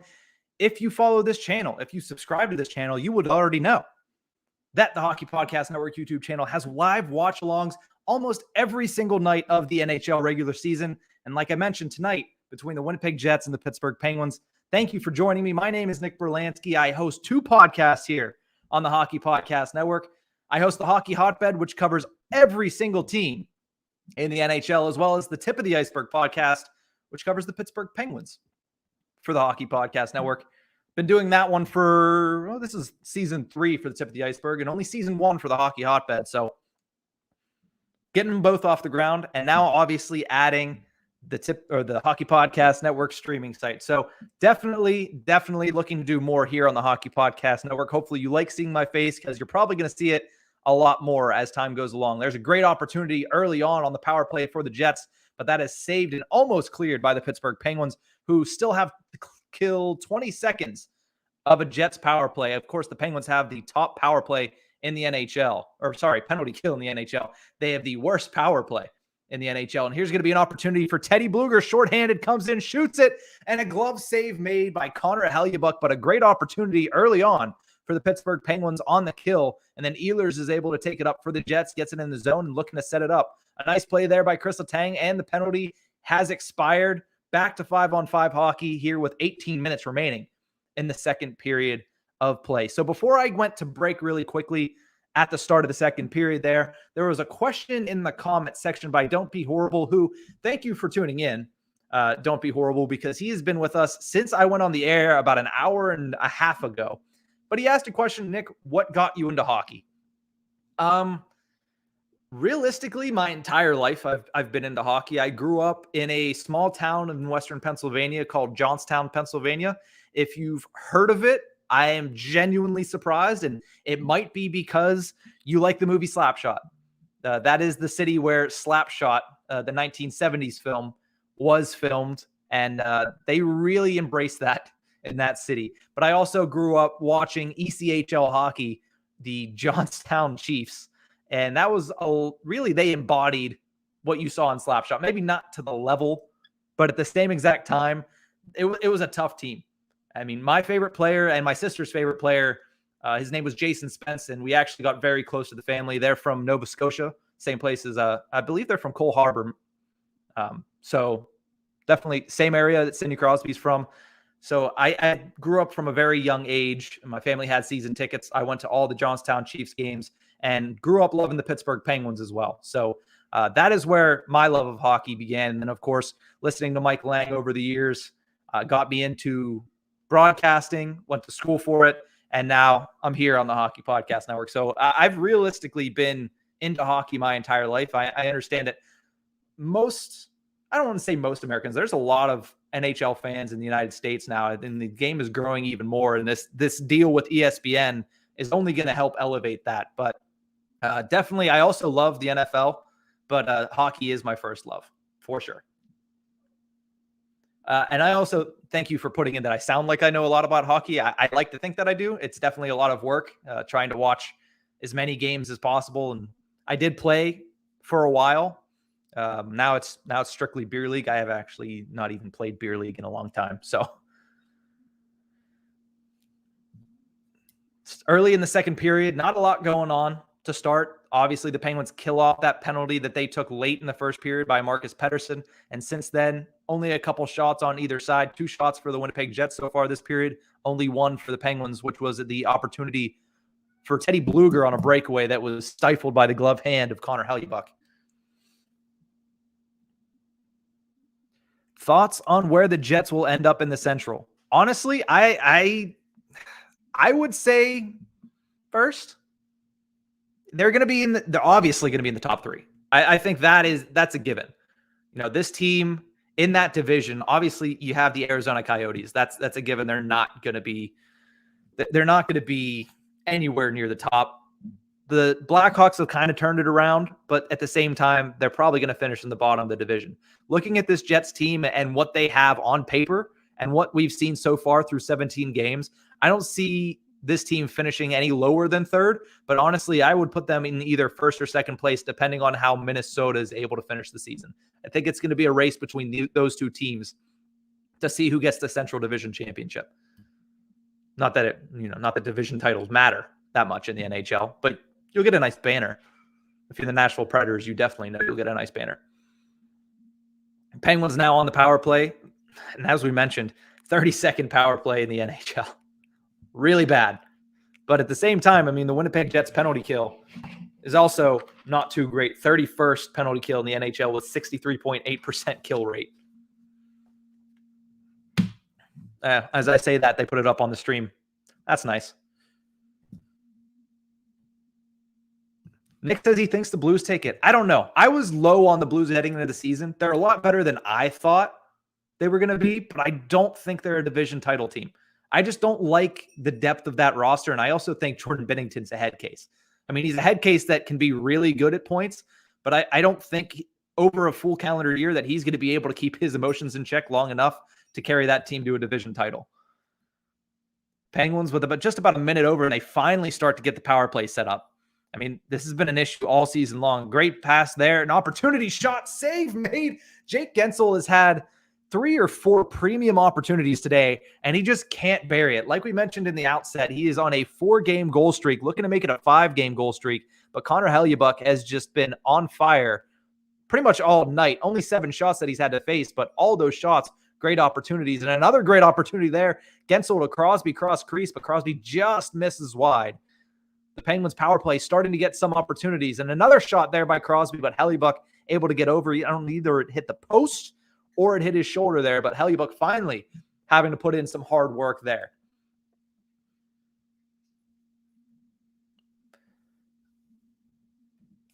Yeah, a lot of the Blues have been sneaky good, but at the same time, I don't like their depth. I really don't. I think the Brandon Saad addition was nice, but at the same time, I mean, like, what are you going to do with Tarasenko? He's gotten off to a great start, but does he really, really want to be there? I need to know that before I take that into any consideration. But the team as a whole, I just don't think they're strong enough. I don't. Defensively, they're great. Again, the scoring, I don't think is there. Penguins holding possession here after the penalty is over. So a good kill there for the Winnipeg Jets.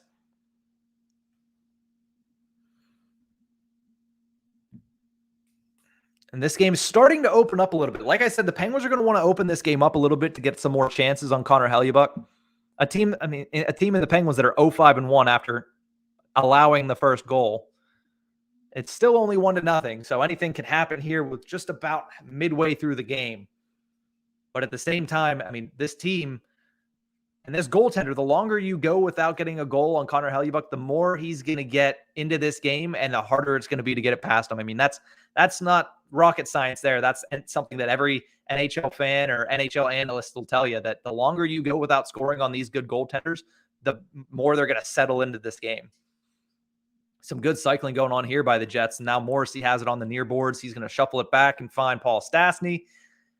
Penguins trying to protect the house. A good opportunity there, and Scheifele just can't get it up over the pads of Tristan Jarry, who was able to just get over it. It didn't look like Scheifele got a good shot off on it and just kind of shoveled it towards it. Opportunity there by Morrissey. He's going to shoot it wide, and the Penguins are going to look to clear here. But, hey, Blake Wheeler, we had that discussion in the first period, or the first intermission. Is Blake Wheeler a liability? That was some good forechecking there, although the puck does come out.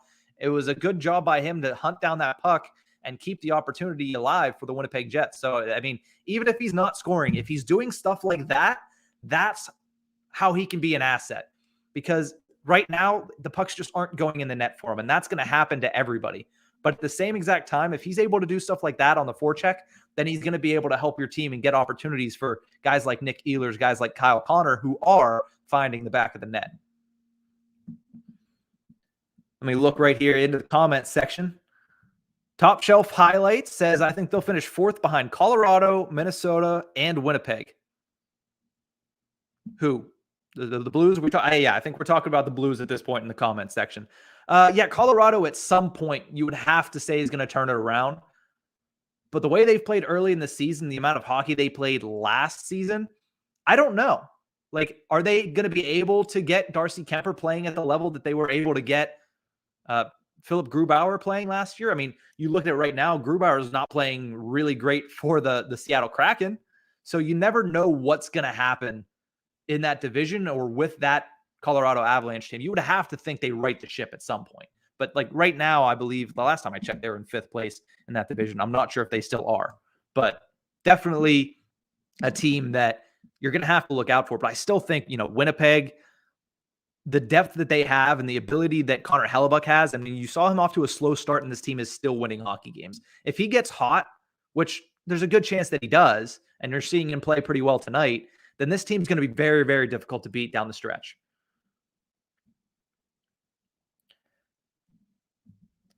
My second favorite team.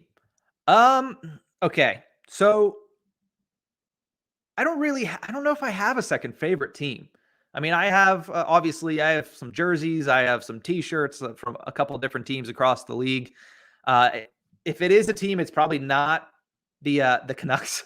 Sorry, never really watched Canucks hockey, mainly because living on the eastern coast of the United States for the majority of my life, I have never really had the opportunity. This year, I've watched a lot more hockey just because the ESPN Plus subscription thing. But at the same time, for the most part, I never had NHL TV, so I never really watched the Canucks. There was a while in college where I did claim that the Toronto Maple Leafs were my second favorite team, but that went away very quickly just because, it went away very quickly. I could not follow that team. It just irritated me to my core. So he says, I thought I liked Nick. Well, they're not my second favorite team anymore. They were my second favorite team for a solid 2 weeks whenever I started trying to watch more of the NHL because they were on the East Coast. Gross Maple Leafs. Yeah, that is fair. That is fair. But right now, if I'm saying if I'm trying to think of a second favorite team, that is very difficult. Honestly, I do like the Winnipeg Jets. I don't know. I don't think I have a second favorite team. I think I lean towards the Penguins as a favorite team, and I just enjoy watching hockey. I mean, I know that's kind of a cop-out answer, but I really do. I mean, I sit down and I watch as many highlights as possible. I watch as many games as possible. I get made fun of because I have the 4-game split screen on every chance that I get. But, at the same time, I don't know. I'll think about it and I'll get you an answer. If I have to pick a second favorite team, I'll pick a second favorite team. That's not a problem, but I do enjoy watching the majority of the NHL. Mark has joined us. Oh, well, there's a new comment. Let me try to click this. Thank you, Mark, for joining us. Loves the Hockey Podcast Network podcast, but Horwat is never prepared. He is a busy guy. He's a very, very busy guy. He's at work right now, and he does prepare. He does. So obviously, love my co-host Nick Horwat. I've known him for what? Known him since 2015, so 6 years. The guy works his butt off. So definitely. But thank you, Mark, for tuning in. Thank you for tuning into the podcast as well. Let me try to pick a second favorite team here. Off the top of my head, you put me on the back burner here. Can't go in the Metropolitan Division though. I really can't.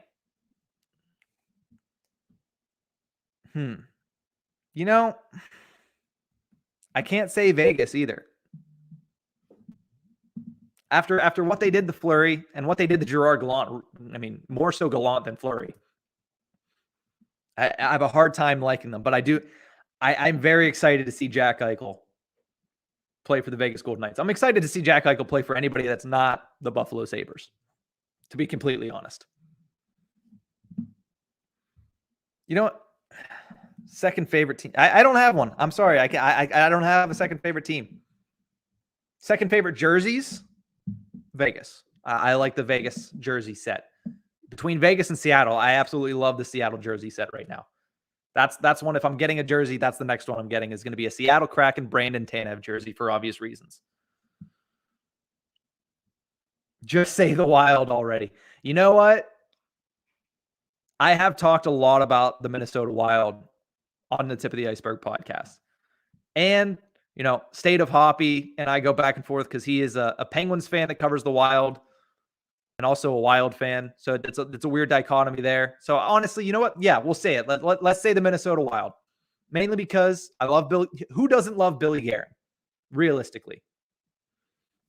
Who doesn't love Billy Guerin? You got Nick Bjugstad, who got the shootout winner when the Wild played the Penguins earlier in the season.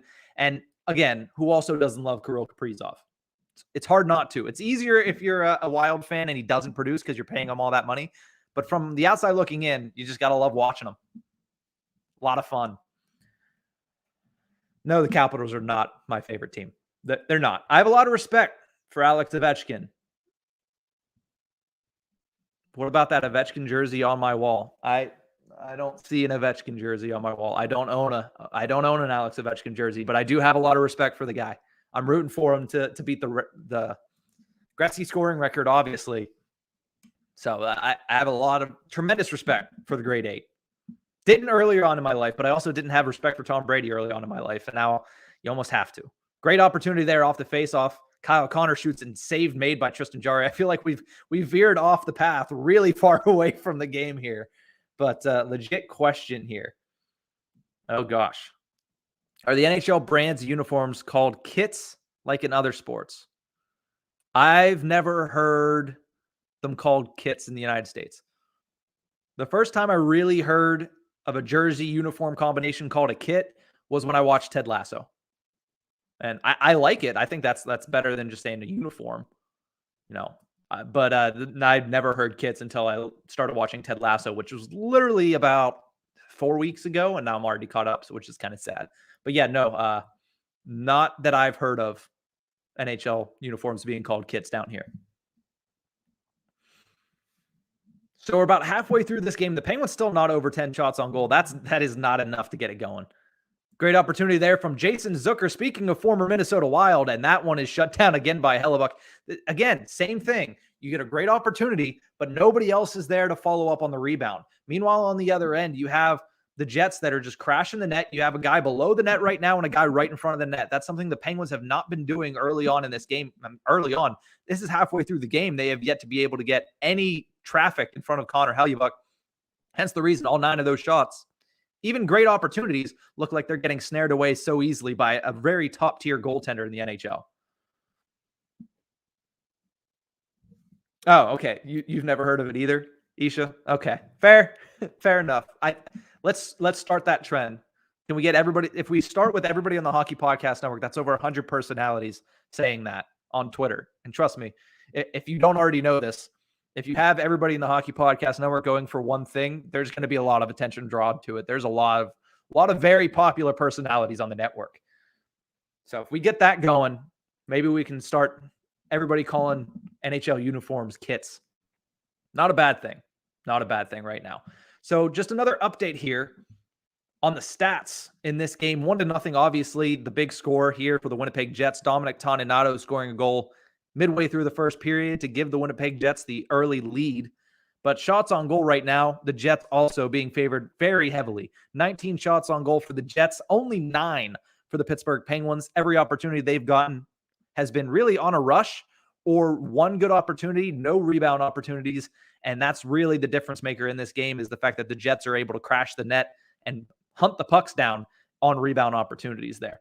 Penalties are 1-1. Both teams killed the first penalty that they took in this game. Obviously, the Winnipeg Jets have one of the worst penalty kills in the league, yet they were able to kill against the Penguins' worst power play in the NHL. And the Penguins have the best penalty kill in the league, so they're able to keep that going early on in the second period. Hits right now, 19-13 in favor of the Pittsburgh Penguins. Penguins also winning the faceoff dot. I mentioned that early in the first period, that the Penguins have struggled in the faceoff dot to start this year, but they're winning the faceoff battle right now 14-9. They're going to need to do a little bit more of that. But again, the big thing for the Penguins, you need to get in front of Connor Hellebuck. You need to get opportunities on the rebound, and you need to start shooting it low. I mean, the guy is tremendous up high. And I mean, realistically, he's tremendous down low as well. But you need to start getting him moving from side to side, because right now he's able to stay in his position, make the one save, and his defense is clearing it out. Playing a real good game is the back end of the Winnipeg Jets. One last thing is giveaways. 7-6. The Penguins have given the puck away more than the Winnipeg Jets.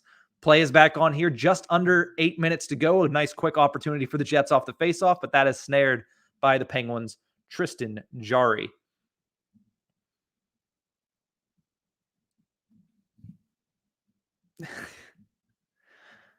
Isha saying Troll will somehow poo-poo it. I don't know. I don't even think you have to say somehow. He'll just poo-poo it. Always does. He's got a crazy ability to just be negative. Hey, it's gotten him this far. Might as well just commit to the gig. Bad turnover there by the Penguins defenseman. I believe that's Pettersson, and a good opportunity for Ehlers. His shot is deflected up by Tristan Jarry and out of play. That's not what you want to see if you're the Pittsburgh Penguins, but it's exactly what you want to see if you're the Winnipeg Jets. A nice turnover there for the Jets, forcing it off a bad pass and getting a quick opportunity for who else other than Nikolai Ehlers, one of the top players for this Winnipeg Jets team. 7:29 left in this period.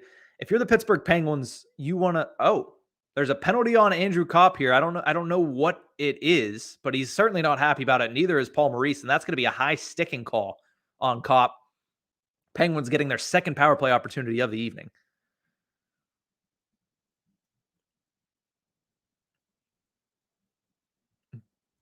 They haven't shown a replay of this. Probably for good reason. They're not going to show a replay of it. Okay. Well, the Penguins, regardless, go to the power play for the second time this evening. We'll see if they're able to capitalize. First time they had it, it took them an entire minute, and it looks like they're already a bad start there. The puck jumps over the stick of Chris Letang, and Adam Lowry is going to be able to take it away from him. He clears the zone, and the Jets are going to kill some time. This is great if you're the Winnipeg Jets. A good start to the second kill of the night. Passing the puck around, playing basically four corners with the Penguins, but Sidney Crosby's going to intercept it and start something out for the Pittsburgh Penguins. Over to Brian Rust, and a great opportunity, and Crosby just not able to get the rebound. And that puck comes straight out. So even on the power play, they're not getting rebound opportunities. They're not hunting the puck down off the pads of Connor Hellebuyck. This is something that is not a good trend if you're the Penguins.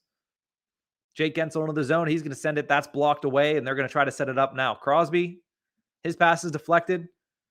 And this is going to be an opportunity if they hurry, a 2-on-1 for the Winnipeg Jets. Kyle Connor comes in, just takes it right behind the net, and is going to kill some time.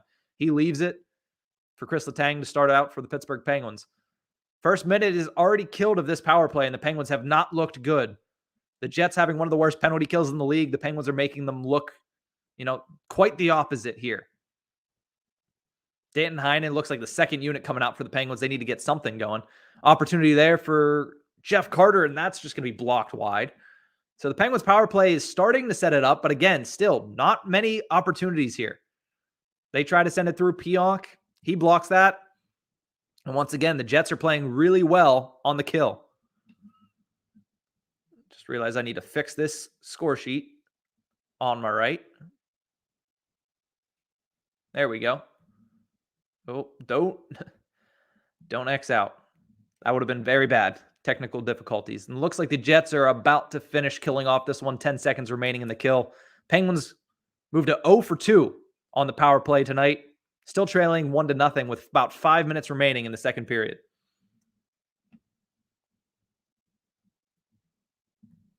Nick saying he just wants to see the Penguins defense step it up. And as I look down to look at that, Jason Zucker scores the goal to tie this one up. That's going to be 1-1. I'm going to have to look at the replay. I was looking down at the comment section, but Jason Zucker gets one in the back of the net. It's been a while since he's been able to pot a goal. I believe it's been 11 games scoreless for Jason Zucker. So that gets him off the schneid and gets the Penguins off the schneid here late in the second period. A great play made there by Evan Rodriguez. I mean, a lot can be said about Erod. A lot. Last year, he was playing on the first line with Sidney Crosby. Penguins fans were livid. And realistically, he wasn't good there. But at the same time, finding a home now a little bit deeper in the Penguins lineup, he was out there for the first shift off of a power play with Jason Zucker. And a great opportunity there. He was able to come in, go into the zone, and guess what? What have I been saying this entire time? You need to hunt down those rebounds if you're the Pittsburgh Penguins, something they haven't been doing all game. Rodriguez gets a shot on, and another opportunity right off the face-off. The Jets come back and try to get the lead back, but a nice save made there by Tristan Jarry. But back to Evan Rodriguez on that goal. He goes in, takes the shot, hunts down the rebound, and gets a second opportunity. And guess what? Jason Zucker does not miss from there. The game is tied at 1. The Penguins, that is a blueprint. What do you need to keep doing? You need to keep crashing the net. You need to keep hunting down those rebounds and getting more than one opportunity against Connor Hellebuyck, because then that is what is going to happen. So the score is tied up at 1-1 with about 4 minutes left here in the second period. Jake Gensel trashes the net and takes out Connor Hellebuyck. Brendan Dillon and Mark Scheifele are taking exception to that, and that's going to be a scrum there. You hope Connor Hellebuyck's okay. That is the third time in as many weeks that Jake Gensel has gone really strong into the crease. That all started with the first game that I did a watch-along with, Florida Panthers, Pittsburgh Penguins. Gensel went hard into Sergei Bobrovsky. He did it in a game in between these two and does it here again, going hard to the net and running over Connor Hellebuyck. Looking up here at some of the comments.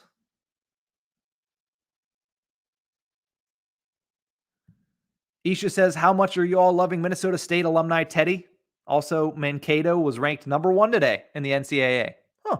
How about it? We love Teddy Bluger.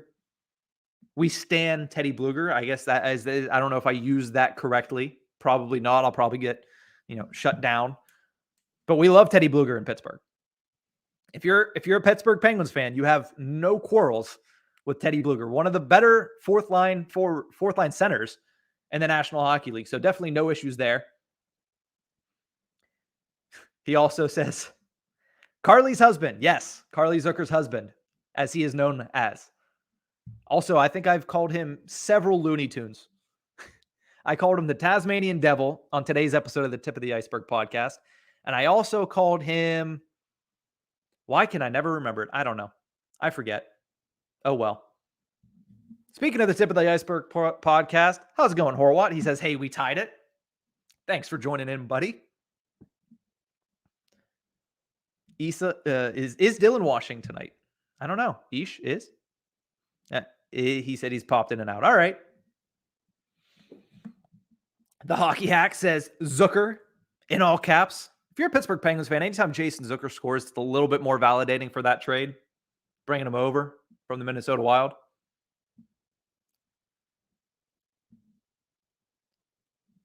Donnell Weaver says, what is my favorite road jerseys in the NHL? Okay, that's a nice little caveat. My favorite road jerseys. Like I said, I like the kit of the Seattle Kraken. I really like their road jerseys. If I'm going to get one, I'm going to get the home one. By the way, thank you for joining. Like Isha said, I gotta always thank, because I'm always surprised when people like to tune in and listen. So thank you so much for joining me. I like the Seattle Kraken's road jersey. Thinking about other jerseys that I like, I hate Anaheim's. I really do. I think they need an upgrade. But trying to think. Let me look at the teams across the NHL, because I definitely want to say the Kraken. I'm not too big of a fan of the Vegas Golden. I like their home jerseys, but I'm not a fan of their road jerseys. I don't know why. Let's see. Road jerseys. I love Ottawa's whole kit. After their rebrand back to the 2D Sens logo, I love their entire kit. By the way, Jets are going to get a power play off of that Jake Gensel to the penalty box. So we'll see if the Pittsburgh Penguins can kill the second penalty of the game. Second opportunity for the Winnipeg Jets. Could get this lead late in the second period back from the Penguins, who just tied it up. Nate Schmidt, slap shot save. Great opportunity out in front for Dubois. And that is saved also by Tristan Jarry. Just goes a little bit wide there. So this is what a power play is supposed to look like. The Winnipeg Jets able to set it up, get a couple opportunities. And PL Dubois was wide open in front. If the Penguins hurry, they have an opportunity here. Teddy Bluger takes a muffin of a shot, and that is blocked away by Connor Hellebuyck. So favorite road jerseys in the NHL. I do like Seattle's, like I mentioned. I'm a big fan of the Kachinas. So the road Kachina is great. And you know what? I'm going to say also Calgary. I really like the Calgary Flames jerseys. I know a lot of the Vancouver fans on here are not going to be happy about that, but I'm a big fan of the Flames jerseys, the road jerseys specifically. Jets here, just about 3 minutes left in the second period, getting a couple great opportunities on the power play. That one is saved by Tristan Jarry. Nice glove save. He is holding down the fort for the Pittsburgh Penguins right now, because their top-ranked penalty kill has not been able to get it done too well here against the Jets power play. A couple really great opportunities. And that PL Dubois shot early on was actually wide, was not saved the second time by Jarry, but he did make the save on the Nate Schmidt shot to start it all.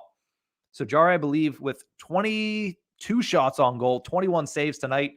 Now it's 23 shots on goal, 22 saves. A good outing so far for Tristan Jarry, who did lose his shutout streak in the first period, was not able to break his own record, but at the same exact time, still playing pretty good tonight opposite Connor Hellebuyck.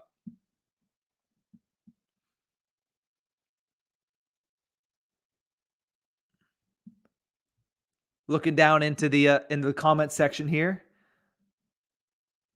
Okay. Best road jerseys in the NHL. Rangers, Islanders, Devils, Kraken, Senators, Sabres, Flames, Golden Knights, Blackhawks, Coyotes, Panthers. That is a long list.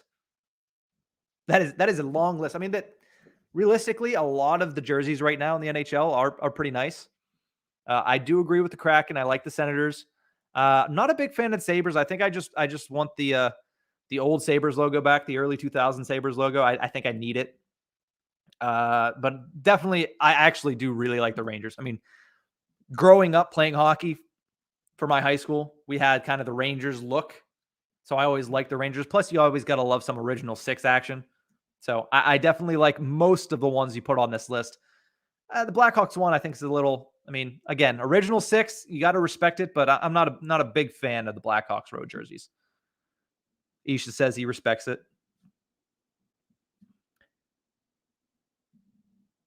Isha also says, "Do I think home jerseys would be white again?" I don't like it. I don't. I prefer road whites. I don't know why, but it's just something that I've always preferred in the back of my head. I always like seeing the dark home jerseys, especially the Pittsburgh Penguins. I love their dark home jerseys. And there's rumors that the Penguins are bringing back the diagonal Pittsburgh with the black jersey, similar to what they did with the reverse retro last year. So that would be awesome. I still want the Robo Pen, but I will definitely be okay with the dark Pittsburgh jerseys, diagonal. And a nice opportunity there, and another muffin from Jason Zucker. Penguins putting a lot of muffins here on Connor Hellebuyck. He's able to obviously easily stop those. Nick comment says the Avalanche, then Pens, Bruins, Isles. I think the Avalanche are ruining their jerseys by adding more blue. The blue helmets, the blue pants, they're ruining it. I loved their reverse retros. I think it was one of the best, but I think right now they are ruining their entire kit. See, I'm going to say kit now from now on. I might be the only one, but I'm going to be pumping the kit talk. Just got some Adidas road jerseys. Another great opportunity. The Penguins going hard at the net right now. Hellebuyck is not going to be happy. And neither is Brendan Dillon. Brendan Dillon's not a fan of the Pittsburgh Penguins. So I wouldn't be surprised if Dillon's able to go out there and he's going to be looking for somebody early in the third period to drop the gloves. I don't know if there's anybody on the Penguins that's going to reciprocate that. But there Jason Zucker goes in. I mean, Dubois pushes him in, but he was already he was going for the crease there.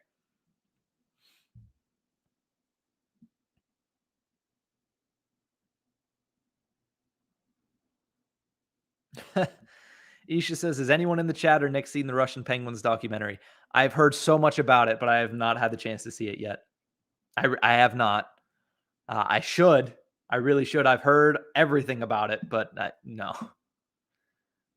And what did I say? Brendan Dillon is going to want to go for somebody in the third. Didn't even get to the third period to play. He's going after Evan Rodriguez. That's going to be a non-starter. It really is. Heinen chopping.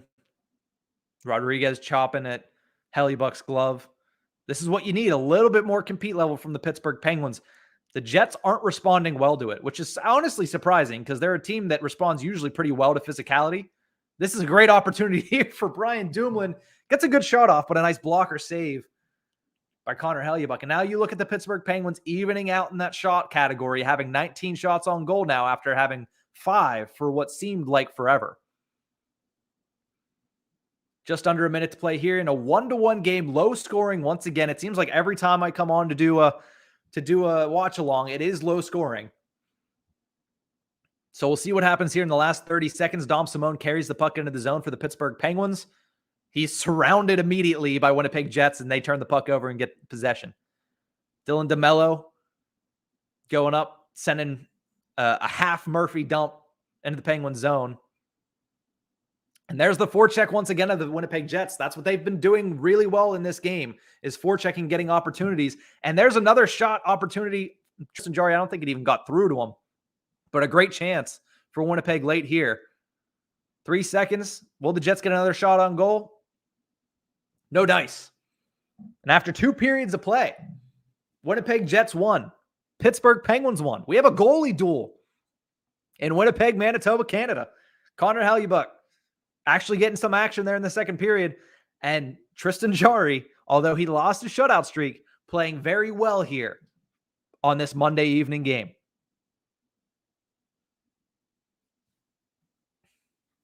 So Jason Zucker, the lone goal scorer in the second period, able to tie it up with a nice assist from Evan Rodriguez, and John Marino gets the second apple on that one, padding his stats a little bit. But we are in the second intermission here. I'm going to take a quick break in 1 second, but similar to what we did in the first intermission, submit all your questions on YouTube, put it in the chat. I will answer any question about any team in the NHL, whether it is one of the two teams playing here tonight, the Jets or the Penguins, or if it's about any of the other 30 teams. We've talked about jerseys. We've talked a little bit about the Olympics, which, I don't know, watch-alongs for the Olympics might be a thing. Might have to be a thing. I know, don't be horrible, put that in the chat. It might have to be a thing. I will have to talk to Dylan, Isha, and also Josh, who are the big, most important names running this THPN YouTube channel. The rest of us are all people that just willfully love doing it. So I'm going to take a quick break. When I return, second intermission here. Pittsburgh Penguins, Winnipeg Jets on the Hockey Podcast Network YouTube channel.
Welcome back to the Hockey Podcast Network. Watchalong of the Pittsburgh Penguins and the Winnipeg Jets 1-1 after 2 periods of play here on this Monday evening.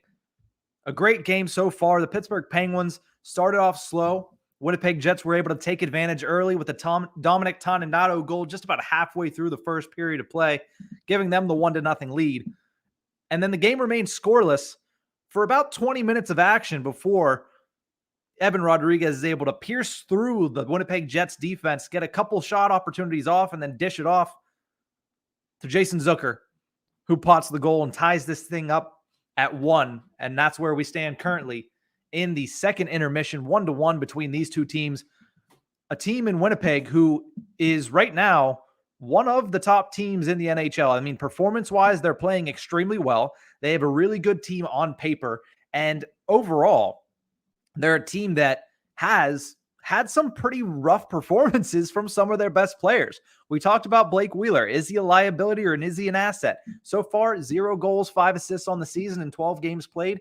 But as you saw in that second period, if you can do some of the little things, forechecking, turning the puck over, setting up players like Nikolai Ehlers, who haven't struggled this season, Ehlers 4th on the team in scoring, then that's where you get a guy like Blake Wheeler still being able to be an asset, even though he's in the midst of a slump to start the season.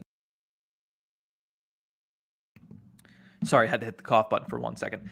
But on the other side of things, the Pittsburgh Penguins, they've gotten some really good play from Evan Rodrigues thus far into the season. For a while, he was leading the team in points, and now he gets a really huge play to get his team on the board against one of the better goaltenders in the league. Jason Zucker gets the goal, and the Penguins right now, in that second period, you saw them start to get a little bit better at getting in front of the net, chasing down the pucks, and getting second opportunities, hence their first goal of the game. So the stats after 2 periods of play right now, the Winnipeg Jets lead shots on goal 25-19, but the Penguins, like we mentioned, had 5 shots on goal for the majority of that second period, but were able to finally start to pull things together, get a nice handful of shots towards the end of the period, and take some of that momentum back from the Winnipeg Jets. Block shots 11-7 in favor of the home team, the Jets.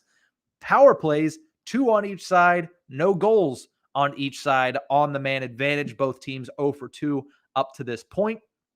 Hits, the Penguins are favored still 19-15 in the hits department. Face-offs, a close one in that as well, 18-15 in favor of the Pittsburgh Penguins. And giveaways, the Jets now lead 9-8 as far as giveaways in this matchup. Of course, the big stat is the goal stat, and it is 1-1 right now after 2 periods of play. Let's look into the comments section, see if we have any questions right now. Nick says, calling it right now, Teddy gets the game winner. I mean, Teddy Blueger, 2 goals last Thursday against the Montreal Canadiens. That whole line scored and combined for 3 goals in that game, which was nice if you're the Pittsburgh Penguins, because you haven't had a lot of that secondary scoring the past couple of weeks. That was the big issue with the Penguins when they were losing consecutive games in regulation, when they were getting crushed by the Washington Capitals, a massacre that I unfortunately witnessed firsthand at Capital One Arena, and when they got killed by the Ottawa Senators before they won on that COVID break. The struggle was their secondary scoring was not there. Their bottom of their lineup was not playing well, and that includes guys like Teddy Blueger, Zach Aston Reese, Brock McGinn. But last weekend, we saw them start to get a little bit better, hence this quick 2-game win streak, looking to go 3-0 on this 3-game stand in Canada. So if Teddy scores the game winner, it's great for the Pittsburgh Penguins. You'd like to see that secondary scoring. I would think it's going to come from, if it's coming from the Penguins, I think that first line is going to cash in. And I think the name that you need to look out for is a player that at the beginning of the game, I said he was a player to watch. That's Jake Gensel, currently on a 4-game goal streak, has had several opportunities in this game, but has been shut down on every single one of them by Connor Hellebuyck. You saw him run into Hellebuyck, take that penalty late, but it seems like he's getting right around the net. He's been around the net the last couple of weeks, scoring goals. Seems like he's trying to pot another one here tonight in Winnipeg. The Soda Pod says, let's go, Teddy. Big Teddy Blueger supporters there. Gotta love it. I mean, he played some Minnesota hockey. He's not quite the Beauty League Minnesotan, but he is a Minnesotan at heart, probably. I'm sure the Latvian loves it there. Danielle says, I did get the reverse retro jerseys from my local teams of the Islanders, Rangers, and Devils. Which out of those three did I like best? Well, did the Islanders do a reverse retro? I mean, I know they did, but did they really? I mean, they took the blue and went down like 2 shades. So I thought that was a pathetic attempt.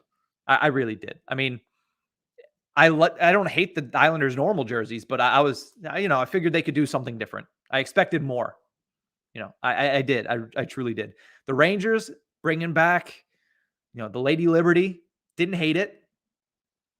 I really didn't. I liked it. I thought they could have done a little bit more on the arms and the sleeves, but I didn't hate it. The New Jersey Devils, that one, of the three, I think that one was the most bold, even though really none of those three were particularly outlandish. I mean, definitely not as outlandish as you see, teams like the Anaheim Ducks and what they did there. But of those three teams, you know what? I'll go with the Rangers because I like the Lady Liberty logo. I do. So I think if of those three, I'll take the Rangers. Nick Horwat says, Kapanen has to be due, right? Now, you would think so, but it's Kasperi Kapanen. Doesn't always work out like that. Isha says he wishes the Wild reverse retro was the North Stars. It's what I thought it was whenever I saw some of the glimpses of it at first, and then it wasn't, and I was a little upset, but still, it was nice to see them go back to that color palette there. You would have loved to see the old North Stars N on the middle of the jersey, but we can't always get what we want, I guess. Sprite 100% commissioned the Canucks, by the way. Yeah, that was one of the worst ones. Easily one of the worst reverse retros last season. sorry, Canucks fans. It was bad. I'm sure most of them agree, but the same exact time. And exactly, this is why I like the Lady Liberty one. Marek Malik, legendary jersey, beautiful between the legs. Shootout goal. It was a shootout or it was a penalty shot? I think it was a shootout. Like 18th round or something like that. Yeah, okay. Yeah, Isha says, no, we all know it's bad. Okay, well, that's good. At least you know. At least you're aware. But in this game, getting ready for the third period to play, probably about halfway through intermission here, what do each team need to do to win this hockey game? If you're the Winnipeg Jets, you need to put a stop to what the Penguins did at the late stages of that second period immediately. Shootout. Okay. It was a shootout. But if you're the Winnipeg Jets, you need to start doing what you did in the first period. I mean, you came out really well, and you were able to go in, take the Pittsburgh Penguins, shut them down, and get really good zone exits. That second period, you started to see a couple more turnovers, and now they have more turnovers than the Penguins now. That's all because of the last 8 minutes of the second period.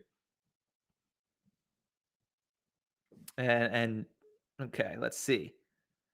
Got to agree that the Penguins reverse retro was plain too. Sucks that they didn't put the Robo Penguin on the shoulder. I agree. And didn't like the Jets reverse retro. Too much gray. You know what? A lot of people didn't like the Jets reverse retro. I didn't love it. I liked going back to the center crease logo, the crest logo that they had. I thought they could have done a little bit more red in it. Like you said, too much gray. So maybe if you put a little bit more red in it, you could have taken away from all the gray, made it a little bit better. But I didn't hate that one. The Penguins one was plain. Having the logo on the shoulder be the Penguins logo without the triangle was a miss. It really was. But at the same time, everybody wants the Robo pen back. Everybody does. But unfortunately, maybe we'll see it this year. Maybe we won't. That's going to be something the Penguins fans are going to be hoping for every single time. And Nick says, yep, Pens need to do everything they just did in the last 8 minutes. I completely concur. I completely agree. That's the reason the shot battle is not outrageous anymore, is because the last 8 minutes, the Pittsburgh Penguins were able to actually play their game a little bit more. It's what we saw from them on Saturday night on a Hockey Night in Canada. It's what we saw from them on Thursday, and it's what we saw in the third period against the Buffalo Sabres early last week. So that's what you need if you're the Pittsburgh Penguins. The last 8 minutes, that is exactly what you want to see, is forechecking, second chance opportunities, and hunting down the puck in the offensive zone. I cannot say that enough, that the early portion of this game, they were completely disinterested in going after rebounds. And that showed. And that's why there was only 5, 6, 7 shots on Connor Hellebuyck 36 minutes into the game. But now, luckily, the Penguins turn it around for their sake. If you're the Jets, that's fine. Listen, if you're the Winnipeg Jets, I think pure skill, the Jets are better than the Penguins right now. If you look at their roster, they have more skill. If this goes into a skill competition, the Jets probably are favored. So don't get distracted by what the Pittsburgh Penguins are doing. Play your own game if you're the Winnipeg Jets. The zone exits that they were able to get in that first period, that's the biggest thing, because if the Penguins are not able to turn pucks over at the blue line, that takes away a large portion of their offense. So if you're the Jets, focus on making sure your defense is ready to get the puck out of the zone and then let your forwards do the talking. Let Kyle Connor, who is one of the best scorers in the NHL this season, let him get some opportunities on Tristan Jarry. Let Andrew Kopp get some opportunities on Tristan Jarry. Scheifele has had a couple of chances, and so has Dubois. They've missed the net. That's another thing. The Jets have missed the net on several occasions that I have to look at it. I'm saying, okay, did that get blocked? Did Tristan Jarry save that? And sometimes they just have flat out missed the net. They can't do that against this Penguins team, and they can't give them opportunities and just pass up on the opportunities that they've gotten thus far. Let's see. What else do we have in here?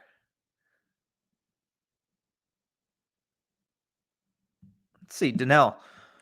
For New York area hockey, the Rangers have been playing hot. The Islanders look old and slow. Well, they are old and they are slow, but sometimes that works into their advantage. Just hasn't so far this season, and they're in trouble. I don't necessarily think they're in trouble. Devils have been okay without Hughes. That is a huge loss. I mean, I was extremely excited to watch Jack Hughes this season. Unfortunately, the injuries happen in the NHL, and you just hate to see it because he was a guy that was so confident coming into the year. And unfortunately, you see him get injured early in the season. Hopefully he gets back sooner rather than later. We get to see Hughes back in New Jersey. They've played fairly well without him, but they're definitely a completely different team. The Rangers, listen, they're for real. They're a team that's going to be in the playoffs this season. And the additions that they made with Ryan Reeves, the addition that they made bringing in Barclay Goodrow, that's where that's going to pay dividends. That's not going to pay dividends in the regular season. They're going to need that to pay dividends come April, May, June. That's what they want. The Islanders, I wouldn't count them out yet.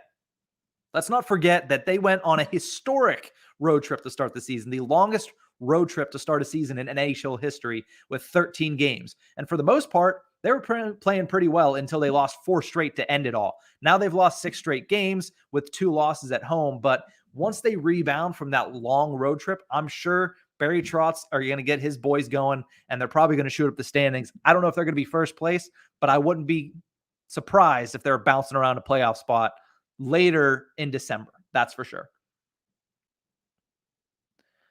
This game is about to get into the third period of play here. I was going to take a break, but you know what? Let's not take a break. It's an exciting 1-1 hockey game. We're getting ready for the final frame here. If we get overtime, I don't want to see a shootout. If I get 2 shootouts back to back when I do these, I'm not going to be happy. I'm going to be very distraught. I'm going to have to start doing it more often to try to just get games that aren't shootouts. But at the same exact time, this game so far has been very entertaining. Second period was a little bit more entertaining because it was back and forth. But the first period, watching the Winnipeg Jets play the way they did, it was fun hockey to watch. Early opportunity for Jake Gensel once again. He's all over the place. He tries to cut across. A good play there by Nate Schmidt. Able to shut it down, and a very weak shot on Connor Hellebuyck there. Another opportunity there for Brian Rust, and he just misses the net. I was saying the Winnipeg Jets need to stop missing the net, and the Penguins come out, and Rust misses that one early. Penguins coming out hot in the first 45 seconds of the third period. That's hunted down by Jake Gensel. He sends it in front looking for Crosby. Crosby, that might be a cross-check. I can't believe that wasn't called. I guess you're in front of the net, but that looked like a cross-check to me.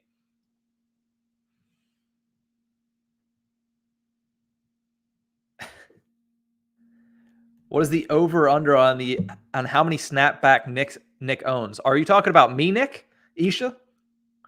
Because it's not as much as it used to be. You'd be surprised. I have a few favorites, but that's about it. Nick says he likes the Isles a lot more after last season. Yeah, I agree. I was poo-pooing the Isles the last 2 years, and they've shoved it up my hoop by going to the Stanley Cup semifinals. And now this year, it's just, eventually the way they play hockey, it pays dividends. They can't do it over 82 games. They never can. But once they get into the playoffs and all they need to do is get in, that's when they get very dangerous and they make runs like you saw the last couple of years. You or Horwat. Horwat has more than me. Horwat has way more snapbacks than I do. I used to have a lot of hats and I used to collect hats mainly because I used to not know how to actually handle my hair because it's long and curly and I didn't know what to do with it. But now that I actually know what to do a little bit more, I don't have as many hats. Also, I didn't have the space for hats. So I have a Penguin snapback. I think I have a Seattle Kraken snapback, and then I have this CCM one that I wear almost all the time.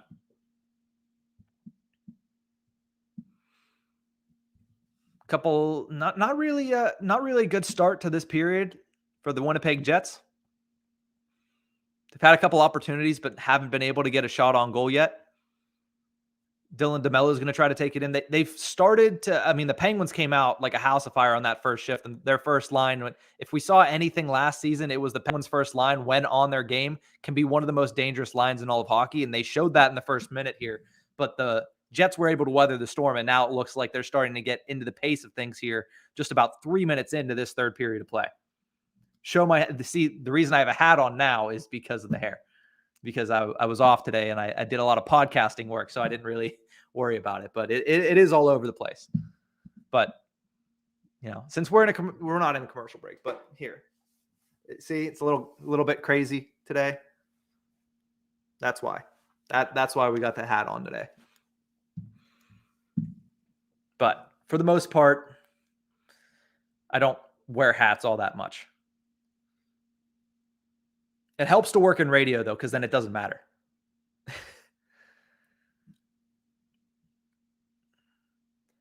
For the Pittsburgh Penguins, you look at this third line, and an interesting player on it is Dan Heinen.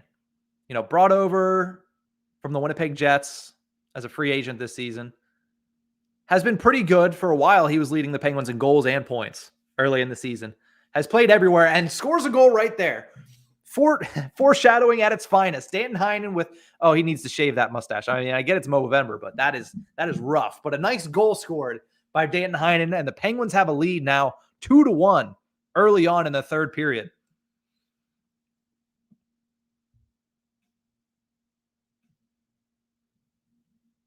Hey, when I mention something and it happens, doesn't happen often, but I get very excited. So talking about Dan Heinen, interesting player. We talked about him on the Tip of the Iceberg podcast today, and we said, maybe when Evgeny Malkin comes back, he should bump up in the lineup and play with Malkin. We actually have a YouTube video coming out tomorrow on the Tip of the Iceberg podcast YouTube channel where we talk about Evgeny Malkin possibly coming back, where my co-host Nick Horwat, who once again says it in the comments here, says Pascal Dupuis, Dan Heinen. He likens him to Pascal Dupuis in the way that he plays. Fast guy, good hands, rocket of a shot. But when Malkin comes back, why not give Heinen a shot? I think if you have Heinen on that second line with Kapanen and Malkin, because let's be honest, Kasperi Kapanen needs Evgeny Malkin to come back. Oh, that's not even a mustache. I feel bad now. That's a cut on Danton Heinen's upper lip. Man, that is rough. I don't know when he got that. I don't remember. I probably should. Yeah, but that is a massive cut. And this is exactly what we're saying. The same storyline as this entire game. The Penguins needed to start getting that second chance opportunities, rebound shots, and that's where Danton Heinen did. Go to the front of the net, gets the pass off, not even a pass off the pads, gets a rebound off of a Chad Ruhwedel shot, and now the Penguins have a 2-1 lead here.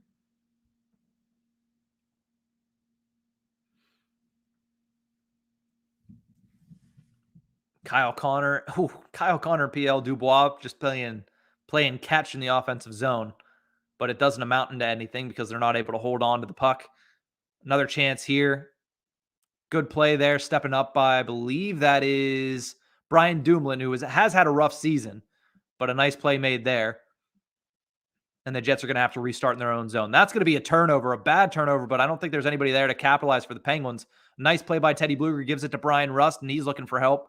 finally gets some help in the offensive zone. I believe that's Jake Gensel behind the net working out low, and he gets outnumbered by the Jets, and the Jets are able to come out really easily and cleanly there. Nikolai Ehlers is going to start ahead for the Jets.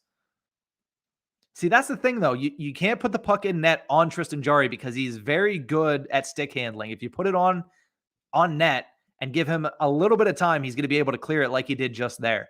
So if you're the Jets, you need to put it in behind the net, make Jarry get out of the net, get a little uncomfortable, and force him to try to make a play to one of his defensemen there and hope that they make a mistake. And realistically, if you put the pressure on, there's a good chance that they will, especially if you're doing it against a guy like Mike Matheson, who does get a little bit flustered in his own zone when he has a heavy forecheck coming in. You can't really highlight one guy, but when he's out there like he is right now, you got nobody going in to pressure him really. So he has time, and he still almost makes a turnover there, trying to pass it to his D partner in Ruhwedel.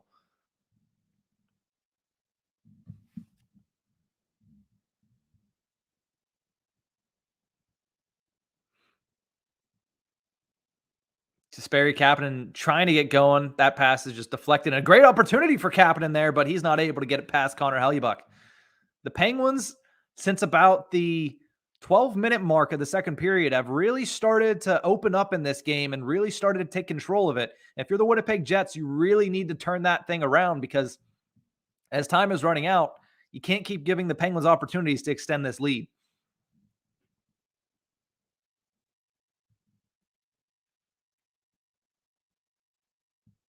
Chris Letang he's having a season too, isn't he? He had a great year last year, and that's going to be an opportunity there for Blake Wheeler, but he's not able to get it past Tristan Jarry. Tries to go 5-hole. Jarry closes it very well there. An opportunity here for Dubois. Has some space. Wheeler out in front, and Jarry's able to see it. Wheeler, he has to... you're in front there with nobody there. Tristan Jarry saw way too much of that puck, if you're me. Wheeler's a big guy, and he's able to take away a lot of angles.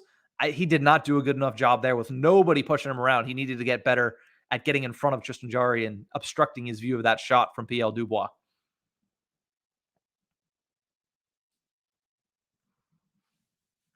So with 13 minutes left in this game, the Penguins have a 2-1 lead over the Winnipeg Jets. The shots are 28-25 in favor of the Jets. Both teams still 0 for 2 on the power play here on the Hockey Podcast Network YouTube channel. Thank you to everybody for tuning in. Thank you to everybody that has been here for the entire stream. We've had a handful of guests that have stayed for the entire stream, have been active in the comment section. Thank you so much.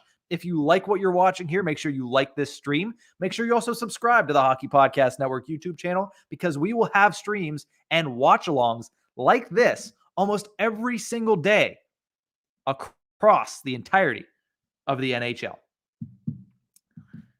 Isha saying, Letang is a Hall of Fame player based on the trials he has overcome and the championships.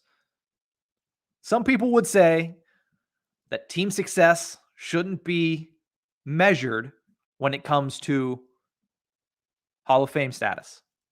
Also, I think one thing that is detracting of Chris Letang is he's never really made the Olympic team.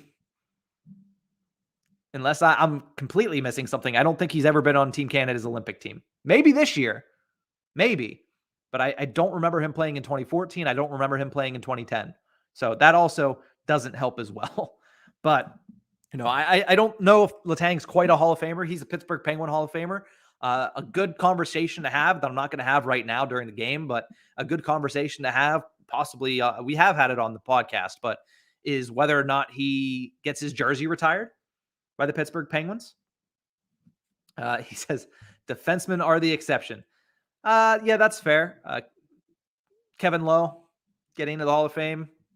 I guess that's a good example right there. And right on cue, Nick Horwath says, if Kevin Lowe got into the Hall for coasting with the Oilers, Tanger is a Hall of Famer.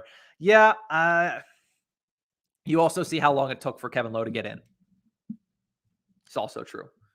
But yes, I will be doing a short post game. It all depends on realistically how the game ends. I do have a little bit of work to get done after this for my other job, but I will definitely be doing a post game breaking down what we see here in the last 12 minutes of action between the Penguins and the Winnipeg Jets, and also probably looking at some of the scores across the NHL. This is only one of 6 NHL games across the NHL right now. As I mentioned, before I watched this, I was watching that score fest between the Buffalo Sabres and the Columbus Blue Jackets. Max Domi potting a goal and reminding me that Max Domi is still a hockey player in the NHL. So, yes, I will. To make that long answer shorter, yes, I will be doing a post game show.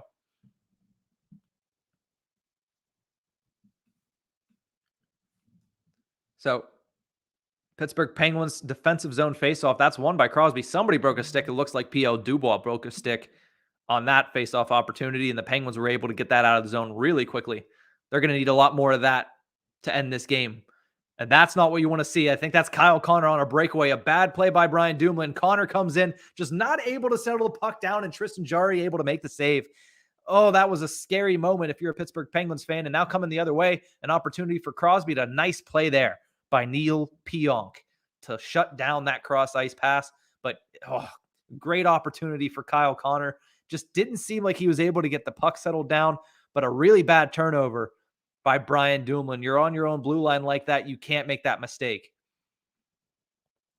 Let's watch this again, see what Kyle Connor was able to do. Yeah, that puck was bouncing all the way. He had it settled down, and then he just whiffed on it, trying to go forehand to backhand on a deke. Too many moves, out-deked himself, and doesn't get a great shot opportunity on. But still, a good job by Tristan Jarry by keeping his 5-hole shut and keeping this game at 2-1 midway through the third period right now.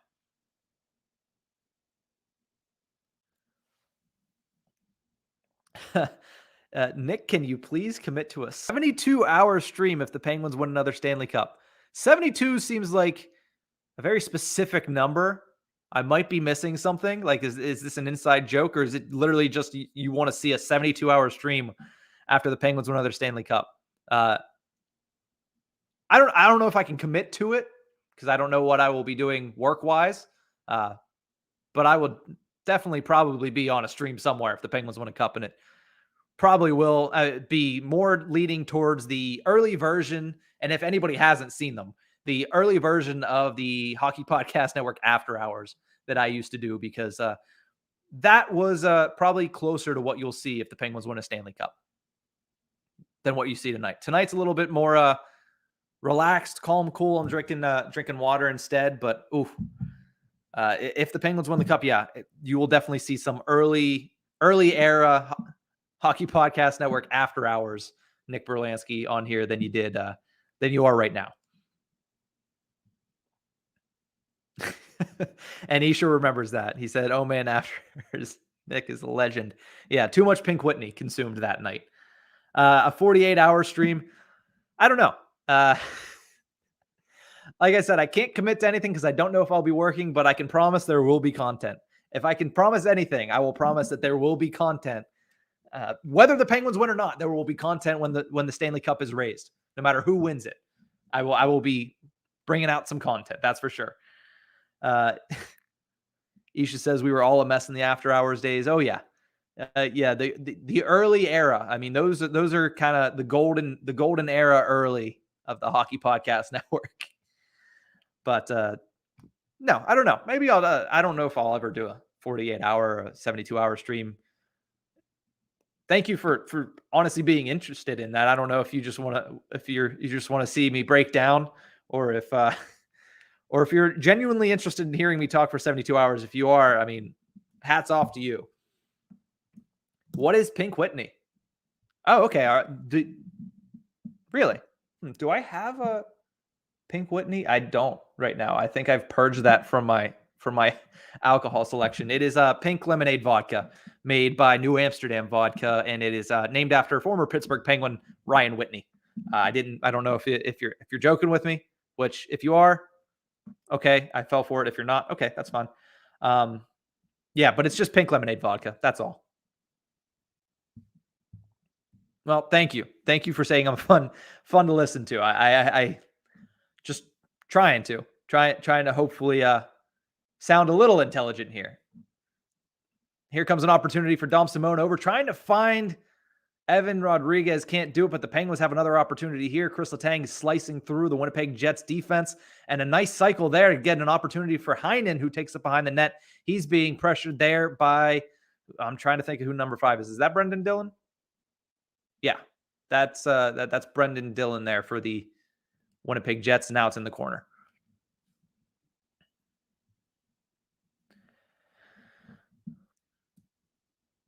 Winnipeg Jets now. See, that is a great job. But I don't know if he took a penalty there, but that was before the whole taking down Brendan Dillon thing. That was a great job by Evan Rodriguez being the lone man in there and just causing havoc. And there's a lineman down. I don't know why the linesman was on the ground there. Can we get a replay? Sportsnet, can we get a replay, please?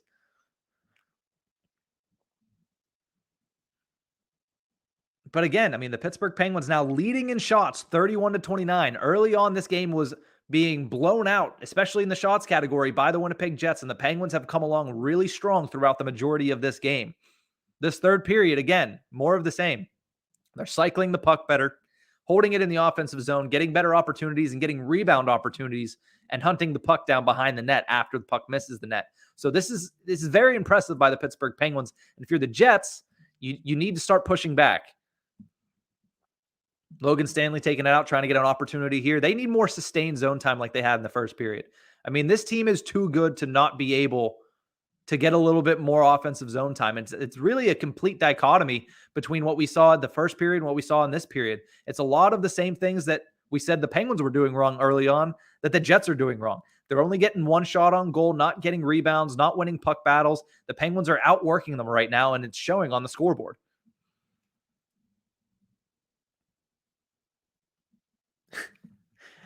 Nick saying he thought it would be pink lemonade.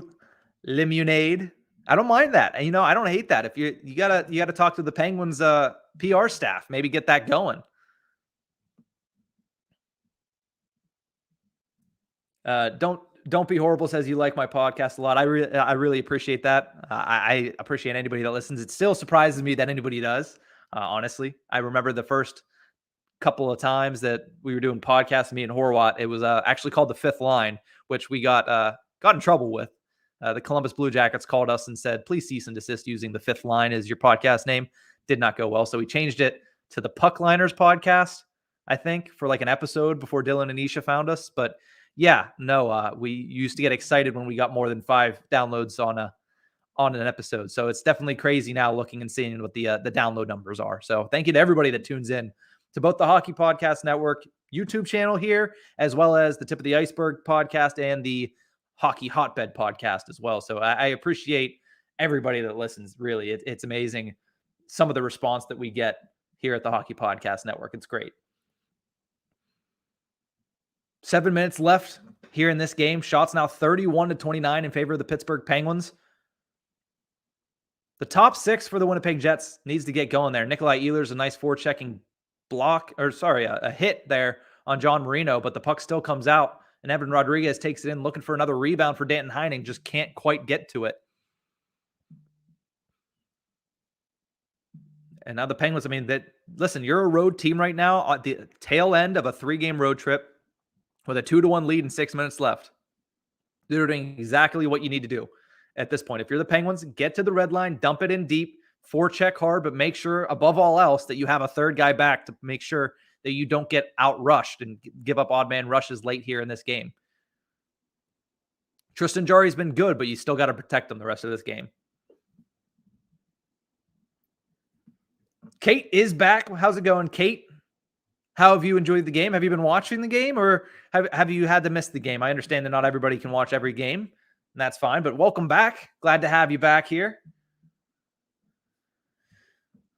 Been a great game so far. Talking a lot here on the Hockey Podcast Network YouTube channel. We had a lot of Jersey talk, Oh my goodness, Kate. Sorry. We're very sorry to hear that. We hope that your grandma is okay.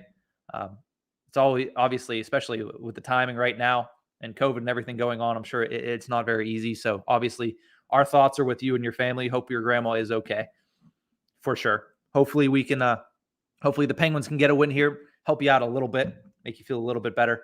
But we all know, obviously, some things are bigger than hockey and some things are much bigger than hockey. So again, we really hope that your grandma is okay.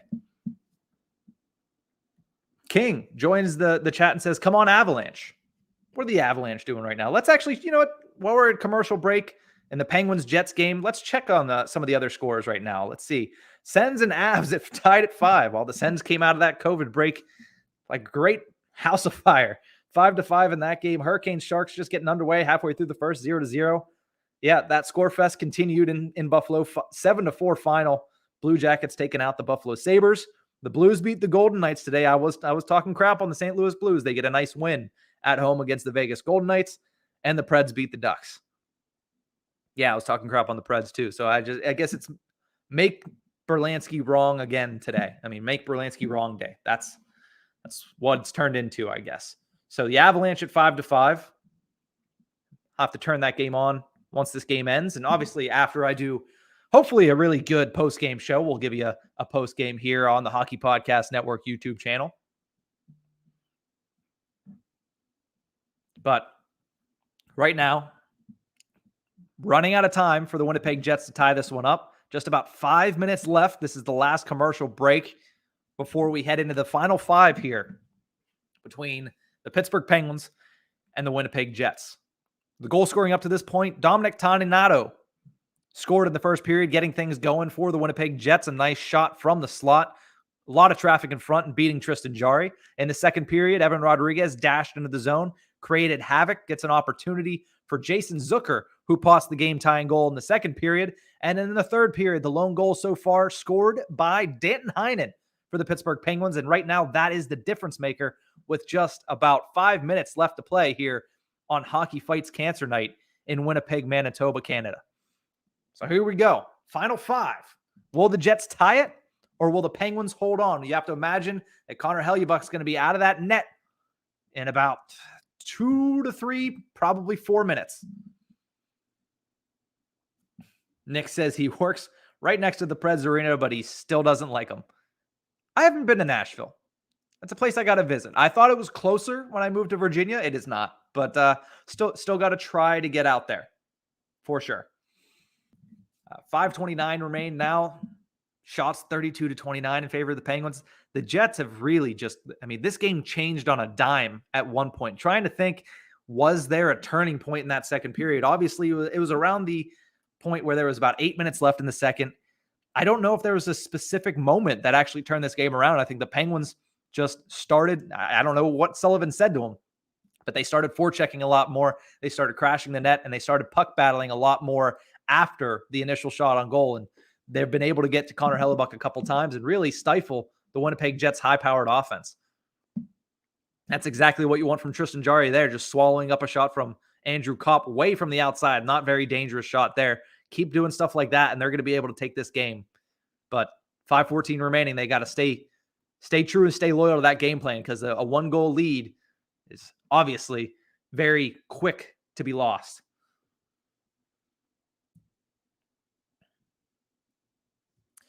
Don't Be Horrible says, you live in PA or Virginia? I was born and raised in Western Pennsylvania. I just moved down to Virginia, actually about a year ago this month. So we just hit the 1-year anniversary of me living in Alexandria, Virginia. So used to live in PA. Family is all from PA, but I now reside in Virginia. Capitals country, I know. Taking my life in my own hands here. Penguins have their fourth line out there. I mean, that's not surprising at all. This line is probably the best defensive unit they have forward-wise. So not surprising that here they're probably going to get 2 or 3 more shifts here before the end of the game. And, Crystal Tang's out there because he needs to make sure he gets at least 30 minutes a game. Because otherwise, I don't think Crystal Tang's going to get paid unless he plays 30 minutes a game. That's almost what it seems like. Okay, Isha. I'm not even putting that up on the screen. If you're in the comments section, you know what he said. It's not bad. It's just, I will not, you have caps lock on, by the way. I don't know if that was on purpose or not. Jake Gensel once again trying to get something going, taking on 2 guys, gets a nice dish off, and Brian Russ just not able to finish it. Brian Russ has been kind of on a slump as well. Are they going to go to commercial one more time? They are going to go to commercial one more time. Okay. Fair enough. Penguins 2, Jets 1, 3:59 remaining in the third period. Sportsnet's going to commercial. AT&T Sportsnet's going to commercial. We're not. We can't. We got to stay right here on the Hockey Podcast Network YouTube channel. I don't like doing I don't know. I've watched a couple, and I feel like I don't do nearly enough ad breaks. But, I mean, in case you were wondering, this and everything from the Hockey Podcast Network is brought to you by DraftKings. Make sure you use promo code THPN when you visit the DraftKings Sportsbook app for great odds and opportunities. I only have a couple only have a couple plays in tonight on DraftKings. I lose a lot of football bets. I really shouldn't bet on football, but I win a lot of hockey bets. So maybe I'll start actually putting those out, seeing if people want to go for it. I had a Penguins. I had a Penguins money line in the first period. They lost 1-0, so I lost money on that. But I did have I did win a football one tonight. I had Rob Gronkowski over in receptions. I guess he's doing well. I forgot Monday Night Football was happening. Oh well, hockey's better. Want some money though? Can't be mad.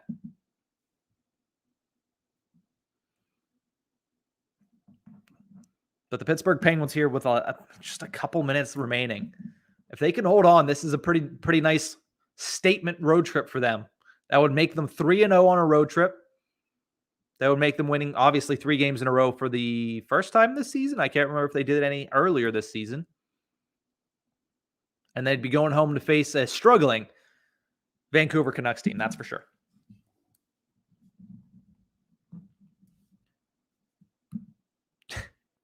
Sportsnet's throwing up Tristan Jarry's playoff stats. That's just cold. That's cold at this point in the game. Writing some notes down. Sorry. Don't mind me.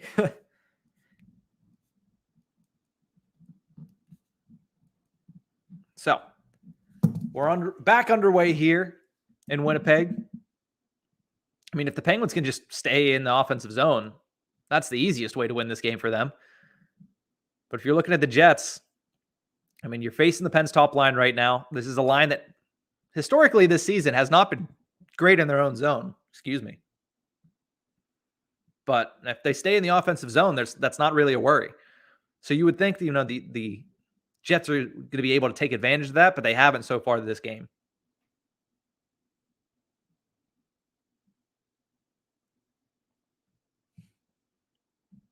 Hikaru jumping back in and says, I mean, the Penguins aren't exactly known for stellar goaltending. Yeah, I mean, they win with timely goaltending. Yeah, I mean, case in point, Matt Murray in 2016, 2017. Marc-Andre Fleury in 2017 for the first half of the playoffs. I mean, yeah, that's 100%. Even Tom Barrasso back in the 90s, same thing. I mean, timely. You see what Frankie Pietrangelo was able to do to the Devils with the save back in the 1991 playoffs. If you're a Penguins fan, you definitely know what I'm talking about. If you're not a Penguins fan, you probably might not. I don't know. It was a first-round matchup, so I'm not sure how many people actually followed along back in the 90s. I wasn't even born yet, but at that point. But just under 3 minutes to play here. Penguins stacking 5 guys beneath their own red line. So they're definitely just trying to hold on for this victory, which obviously not a bad idea. You're leading 2-1 on the road. At this point, you want to try to play the clock out, but don't be stupid about it. Make sure you still push the pace a little bit. John Marino looking for the clear there. Does he? Oh, it just squeaks out. That's a dangerous thing. I mean, I know you want to go high off the boards. I mean, that's the easy thing to do. But be careful that doesn't bounce right back into the middle. Empty net. Are the Pens going to be able to take advantage? And look at that. Jake Gensel extends his goal streak. Makes that 5 games in a row for Jake Gensel and makes it a 3-1 game here. That should ice it for the Pittsburgh Penguins, who would be getting their 3rd straight victory and complete a 3-0 Canadian road trip. Good play there by Jarry to keep the puck alive, and I believe that was Jeff Carter that was able to keep poking it the whole way down the ice, and Jake Gensel takes it and is able to beat Mark Scheifele, who's flailing, trying to keep it out. But the Penguins score on the empty net and lead it now by a score of 3-1 with 2:15 remaining in the 3rd period. Jake Gensel was all around. I mean, he kind of, if anybody was going to get an empty net goal today, Jake Gensel deserved that empty net goal. The amount of opportunities that he had, I mean, stemming from the first 60 seconds of the game, he was on it tonight. He had a lot of opportunities. Jeff Carter gets an assist on that, and Tristan Jarry picks up a secondary assist on that. Gotta love seeing the goaltenders pick up some points. And the Penguins now, with less than 2 minutes to play, have a 3-1 lead. We'll see if I'm sure the Jets are probably going to pull the goalie once again. But Crosby's going to take the possession of the puck and try to not even give them that opportunity.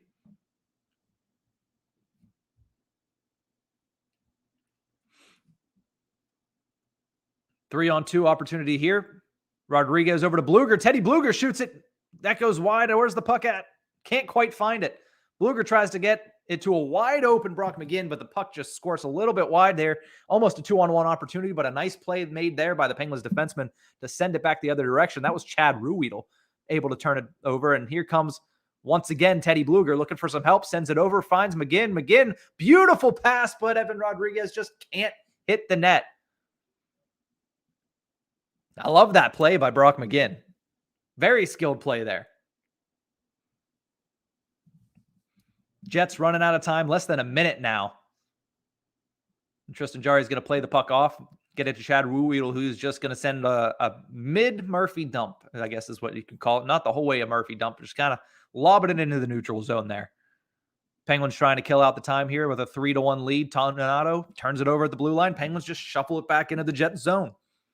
Less than 30 seconds to play here in the third period. Jets, one last hope, trying to get a goal here.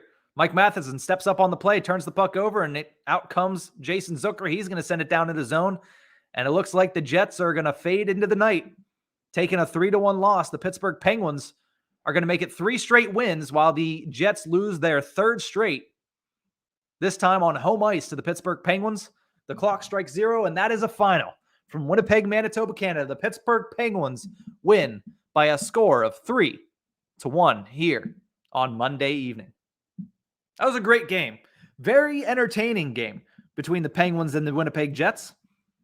Pens make it 3 straight wins. Jets make it 3 straight losses. We said coming into this game that in their last 5, they were polar opposites, complete opposites. But the Pittsburgh Penguins continue their stretch of good games, and the Winnipeg Jets do end up falling behind. So that does it for this game, but that doesn't do it for us here at the Hockey Podcast Network YouTube channel. We do have we'll see how long, but we do have a post-game show coming up for you.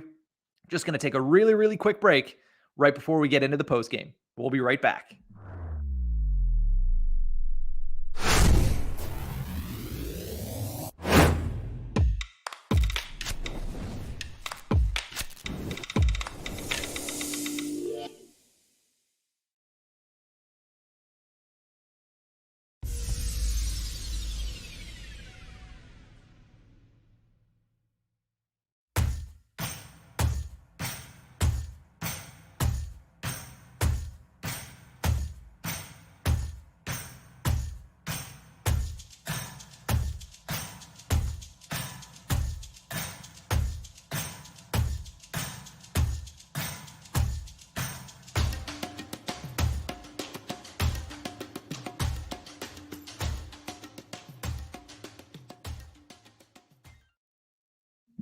Welcome back to the Hockey Podcast Network YouTube channel. Here, finishing up a watch-along of the Pittsburgh Penguins and the Winnipeg Jets. Final score 3-1 in favor of the visiting Pittsburgh Penguins. Let's do a final stat rundown here as the game is now completed. The Penguins end up winning the shot battle by a total of 36-31. Block shots in favor of the Winnipeg Jets in this one, 13-7. Power play, both teams getting 2 opportunities, neither team taking advantage. The Penguins' power play continues to be inept on the year, and their penalty kill continues to be one of the best. The Winnipeg Jets' penalty kill may be moving up a little bit from their low position that they were at. Going down a little bit further, hits 25-23 in favor of the Pittsburgh Penguins. Faceoffs 27-22 in the faceoff dot in favor of the Pittsburgh Penguins, and giveaways 16-12, which was really the story at the latter half of this game. For the Winnipeg Jets, they were not able to get anything going after about the 12-minute mark of the second period. But thank you to everybody that tuned in during the show. Thank you to everybody that's tuned in right now to the Hockey Podcast Network watch-along of the Pittsburgh Penguins and the Winnipeg Jets. My name is Nick Berlansky, host of both the Tip of the Iceberg podcast and the Hockey Hotbed podcast here on the Hockey Podcast Network. Like I said, thank you to everybody for tuning in. If you liked watching this stream tonight, make sure you subscribe to the Hockey Podcast Network YouTube channel. We have watch-alongs like this almost every single night of the NHL season. If it's not me, it's somebody else. We have a ton of great hosts that love to put out content for your pleasure, the NHL fan. But thank you to everybody that is tuned in. We have a really short, I'm going to do a short post-game show here because, I do have a little bit of work to do. So I'm not going to stay on too much longer, but I do want to look at some of this other stuff and look at the road ahead for both of these teams. But before I do that, I do want to give my 3 stars. It's something I did the last time I did a show like this, and I want to continue to do that. So my 3rd star of the day goes to Danton Heinen, able to score what ends up being the game-winning goal in the 3rd period for the Pittsburgh Penguins, doing exactly what I said the Pittsburgh Penguins needed to do at the outset of this game, is get in, get second chance opportunities, and fight for pucks and rebounds on Connor Hellebuyck. He's able to do that, pot one over the shoulder of Hellebuyck, and get the game-winning goal for the Pittsburgh Penguins. So Danton Heinen, my 3rd star of this game. My 2nd star, it is going to be Connor Hellebuyck. I mean, he wasn't tested very much early on, but the Pittsburgh Penguins came on late, and this game could have been a little bit further apart considering how the Penguins played late into the 2nd period and especially early on in the 3rd period. So a really good game by Connor Hellebuyck, shutting down specifically Jake Gensel for the majority of this game. But at the same exact time, not able to get the win. That's why he's the number 2 star. The number 1 star of this game, to me, goes to Tristan Jarry. His shutout streak ended. He was not able to beat his own record, but he was only giving up 1 goal against this really high-powered Winnipeg Jets offense and shutting down that team who early in this game really controlled the pace of play against the Pittsburgh Penguins. If it wasn't for Tristan Jarry's performance in that first period, this game would not have ended the way that it did. So 1st star of the game, Tristan Jarry. Go down through the whole list. 3rd star, Danton Heinen from the Pittsburgh Penguins. 2nd star, Connor Hellebuyck from the Winnipeg Jets. And the 1st star of the game, Tristan Jarry, goaltender for the Pittsburgh Penguins. 3 straight wins for the Penguins, 3-0, undefeated road trip. They do head home. The road next for them is Wednesday, the night before American Thanksgiving. They'll take on the Vancouver Canucks, and then they'll go to UBS Arena, shiny new UBS Arena, and take on the New York Islanders on Friday evening. On the other side of things, the Winnipeg Jets now head on onto the road. They take on the Columbus Blue Jackets on Wednesday, and then we'll take on the division rival, Minnesota Wild, on Friday night. Black Friday, if you will. So let's take a look really quickly into the comments section. Everybody saying good show. I appreciate everybody for saying that. But what a great effort by the Jets tonight. None of them should get paid for that. The beginning of the game, Peter, they looked good. They looked good in that first period. And realistically, they looked good to start the 2nd period. But after that, I do agree with you. I don't know what happened, but they definitely fell apart after that 12-minute mark of the 2nd period. Just weren't able to get absolutely anything going. But if you look at the way they played early on in this game, you can't be too upset because they were shutting down the Pittsburgh Penguins. They were knowing exactly what to do. They were getting great opportunities. They just weren't able to finish. So that's something that they need to work on.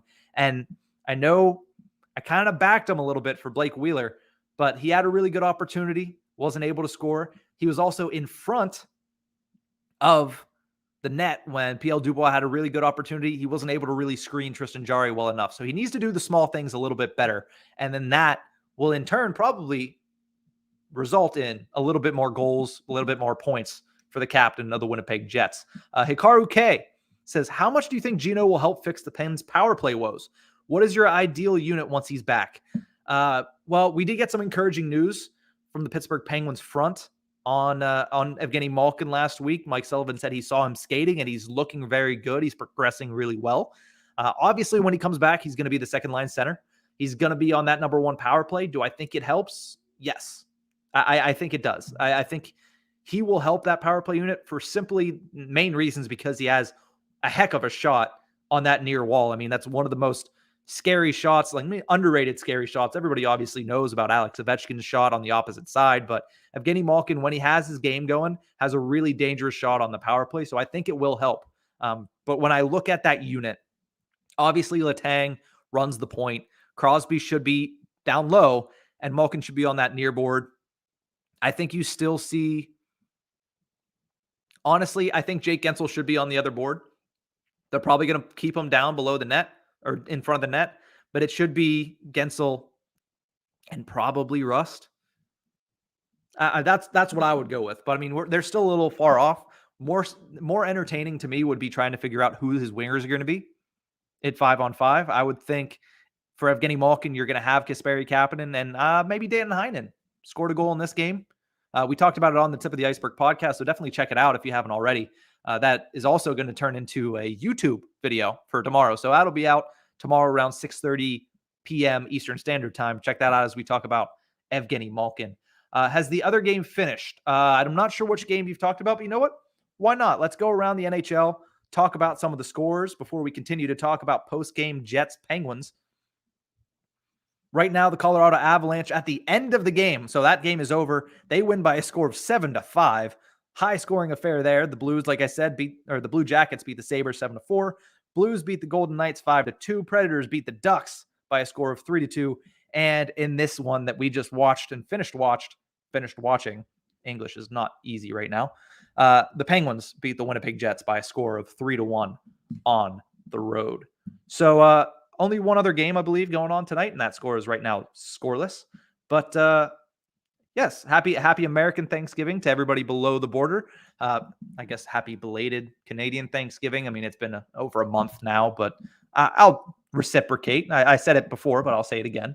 Happy American Thanksgiving. Thank you very much. When are you going to see me next? I don't know. My schedule changes very differently, but I'm always obviously willing to come on when I have the time, and hopefully it won't be too long. Probably not the rest of this week. I have some traveling to do for Thanksgiving, but probably I'll try to find a game next week, whether that's a Penguins game or even if it's not a Penguins game, just because I'm enjoying doing this for sure. Let's see. Anything else here? Hikaru says, I'd almost like to try O'Connor in front of the net if he gets back in the lineup. Well, right now, Drew O'Connor's at Wilkes-Barre playing in the AHL. And from what I said, he scored, or from what I heard, he scored in their last game. I don't remember if it was yesterday or if it was the day before. But he's playing well down there in Wilkes-Barre.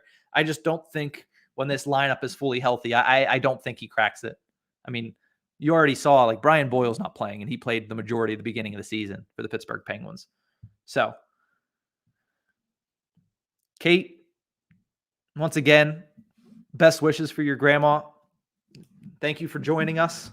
And I'm glad the Penguins were able to get a win for you tonight. I really am. I was happy to see that.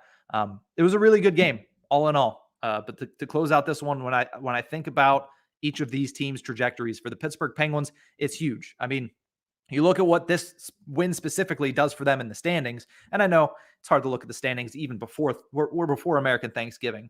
But the Penguins, with that win, they move up a little bit. They jump both the New Jersey Devils and the Philadelphia Flyers, tied with the Columbus Blue Jackets for fourth place in the Metropolitan Division. Obviously, they're trying to put a Band-Aid over the poor start to the season that they had. And for the Winnipeg Jets, you know, the win for St. Louis tonight puts St. Louis a little bit ahead Winnipeg, even though they're tied in points, and Winnipeg now tied for second, but sitting because of the tiebreaker in third place in the Central Division.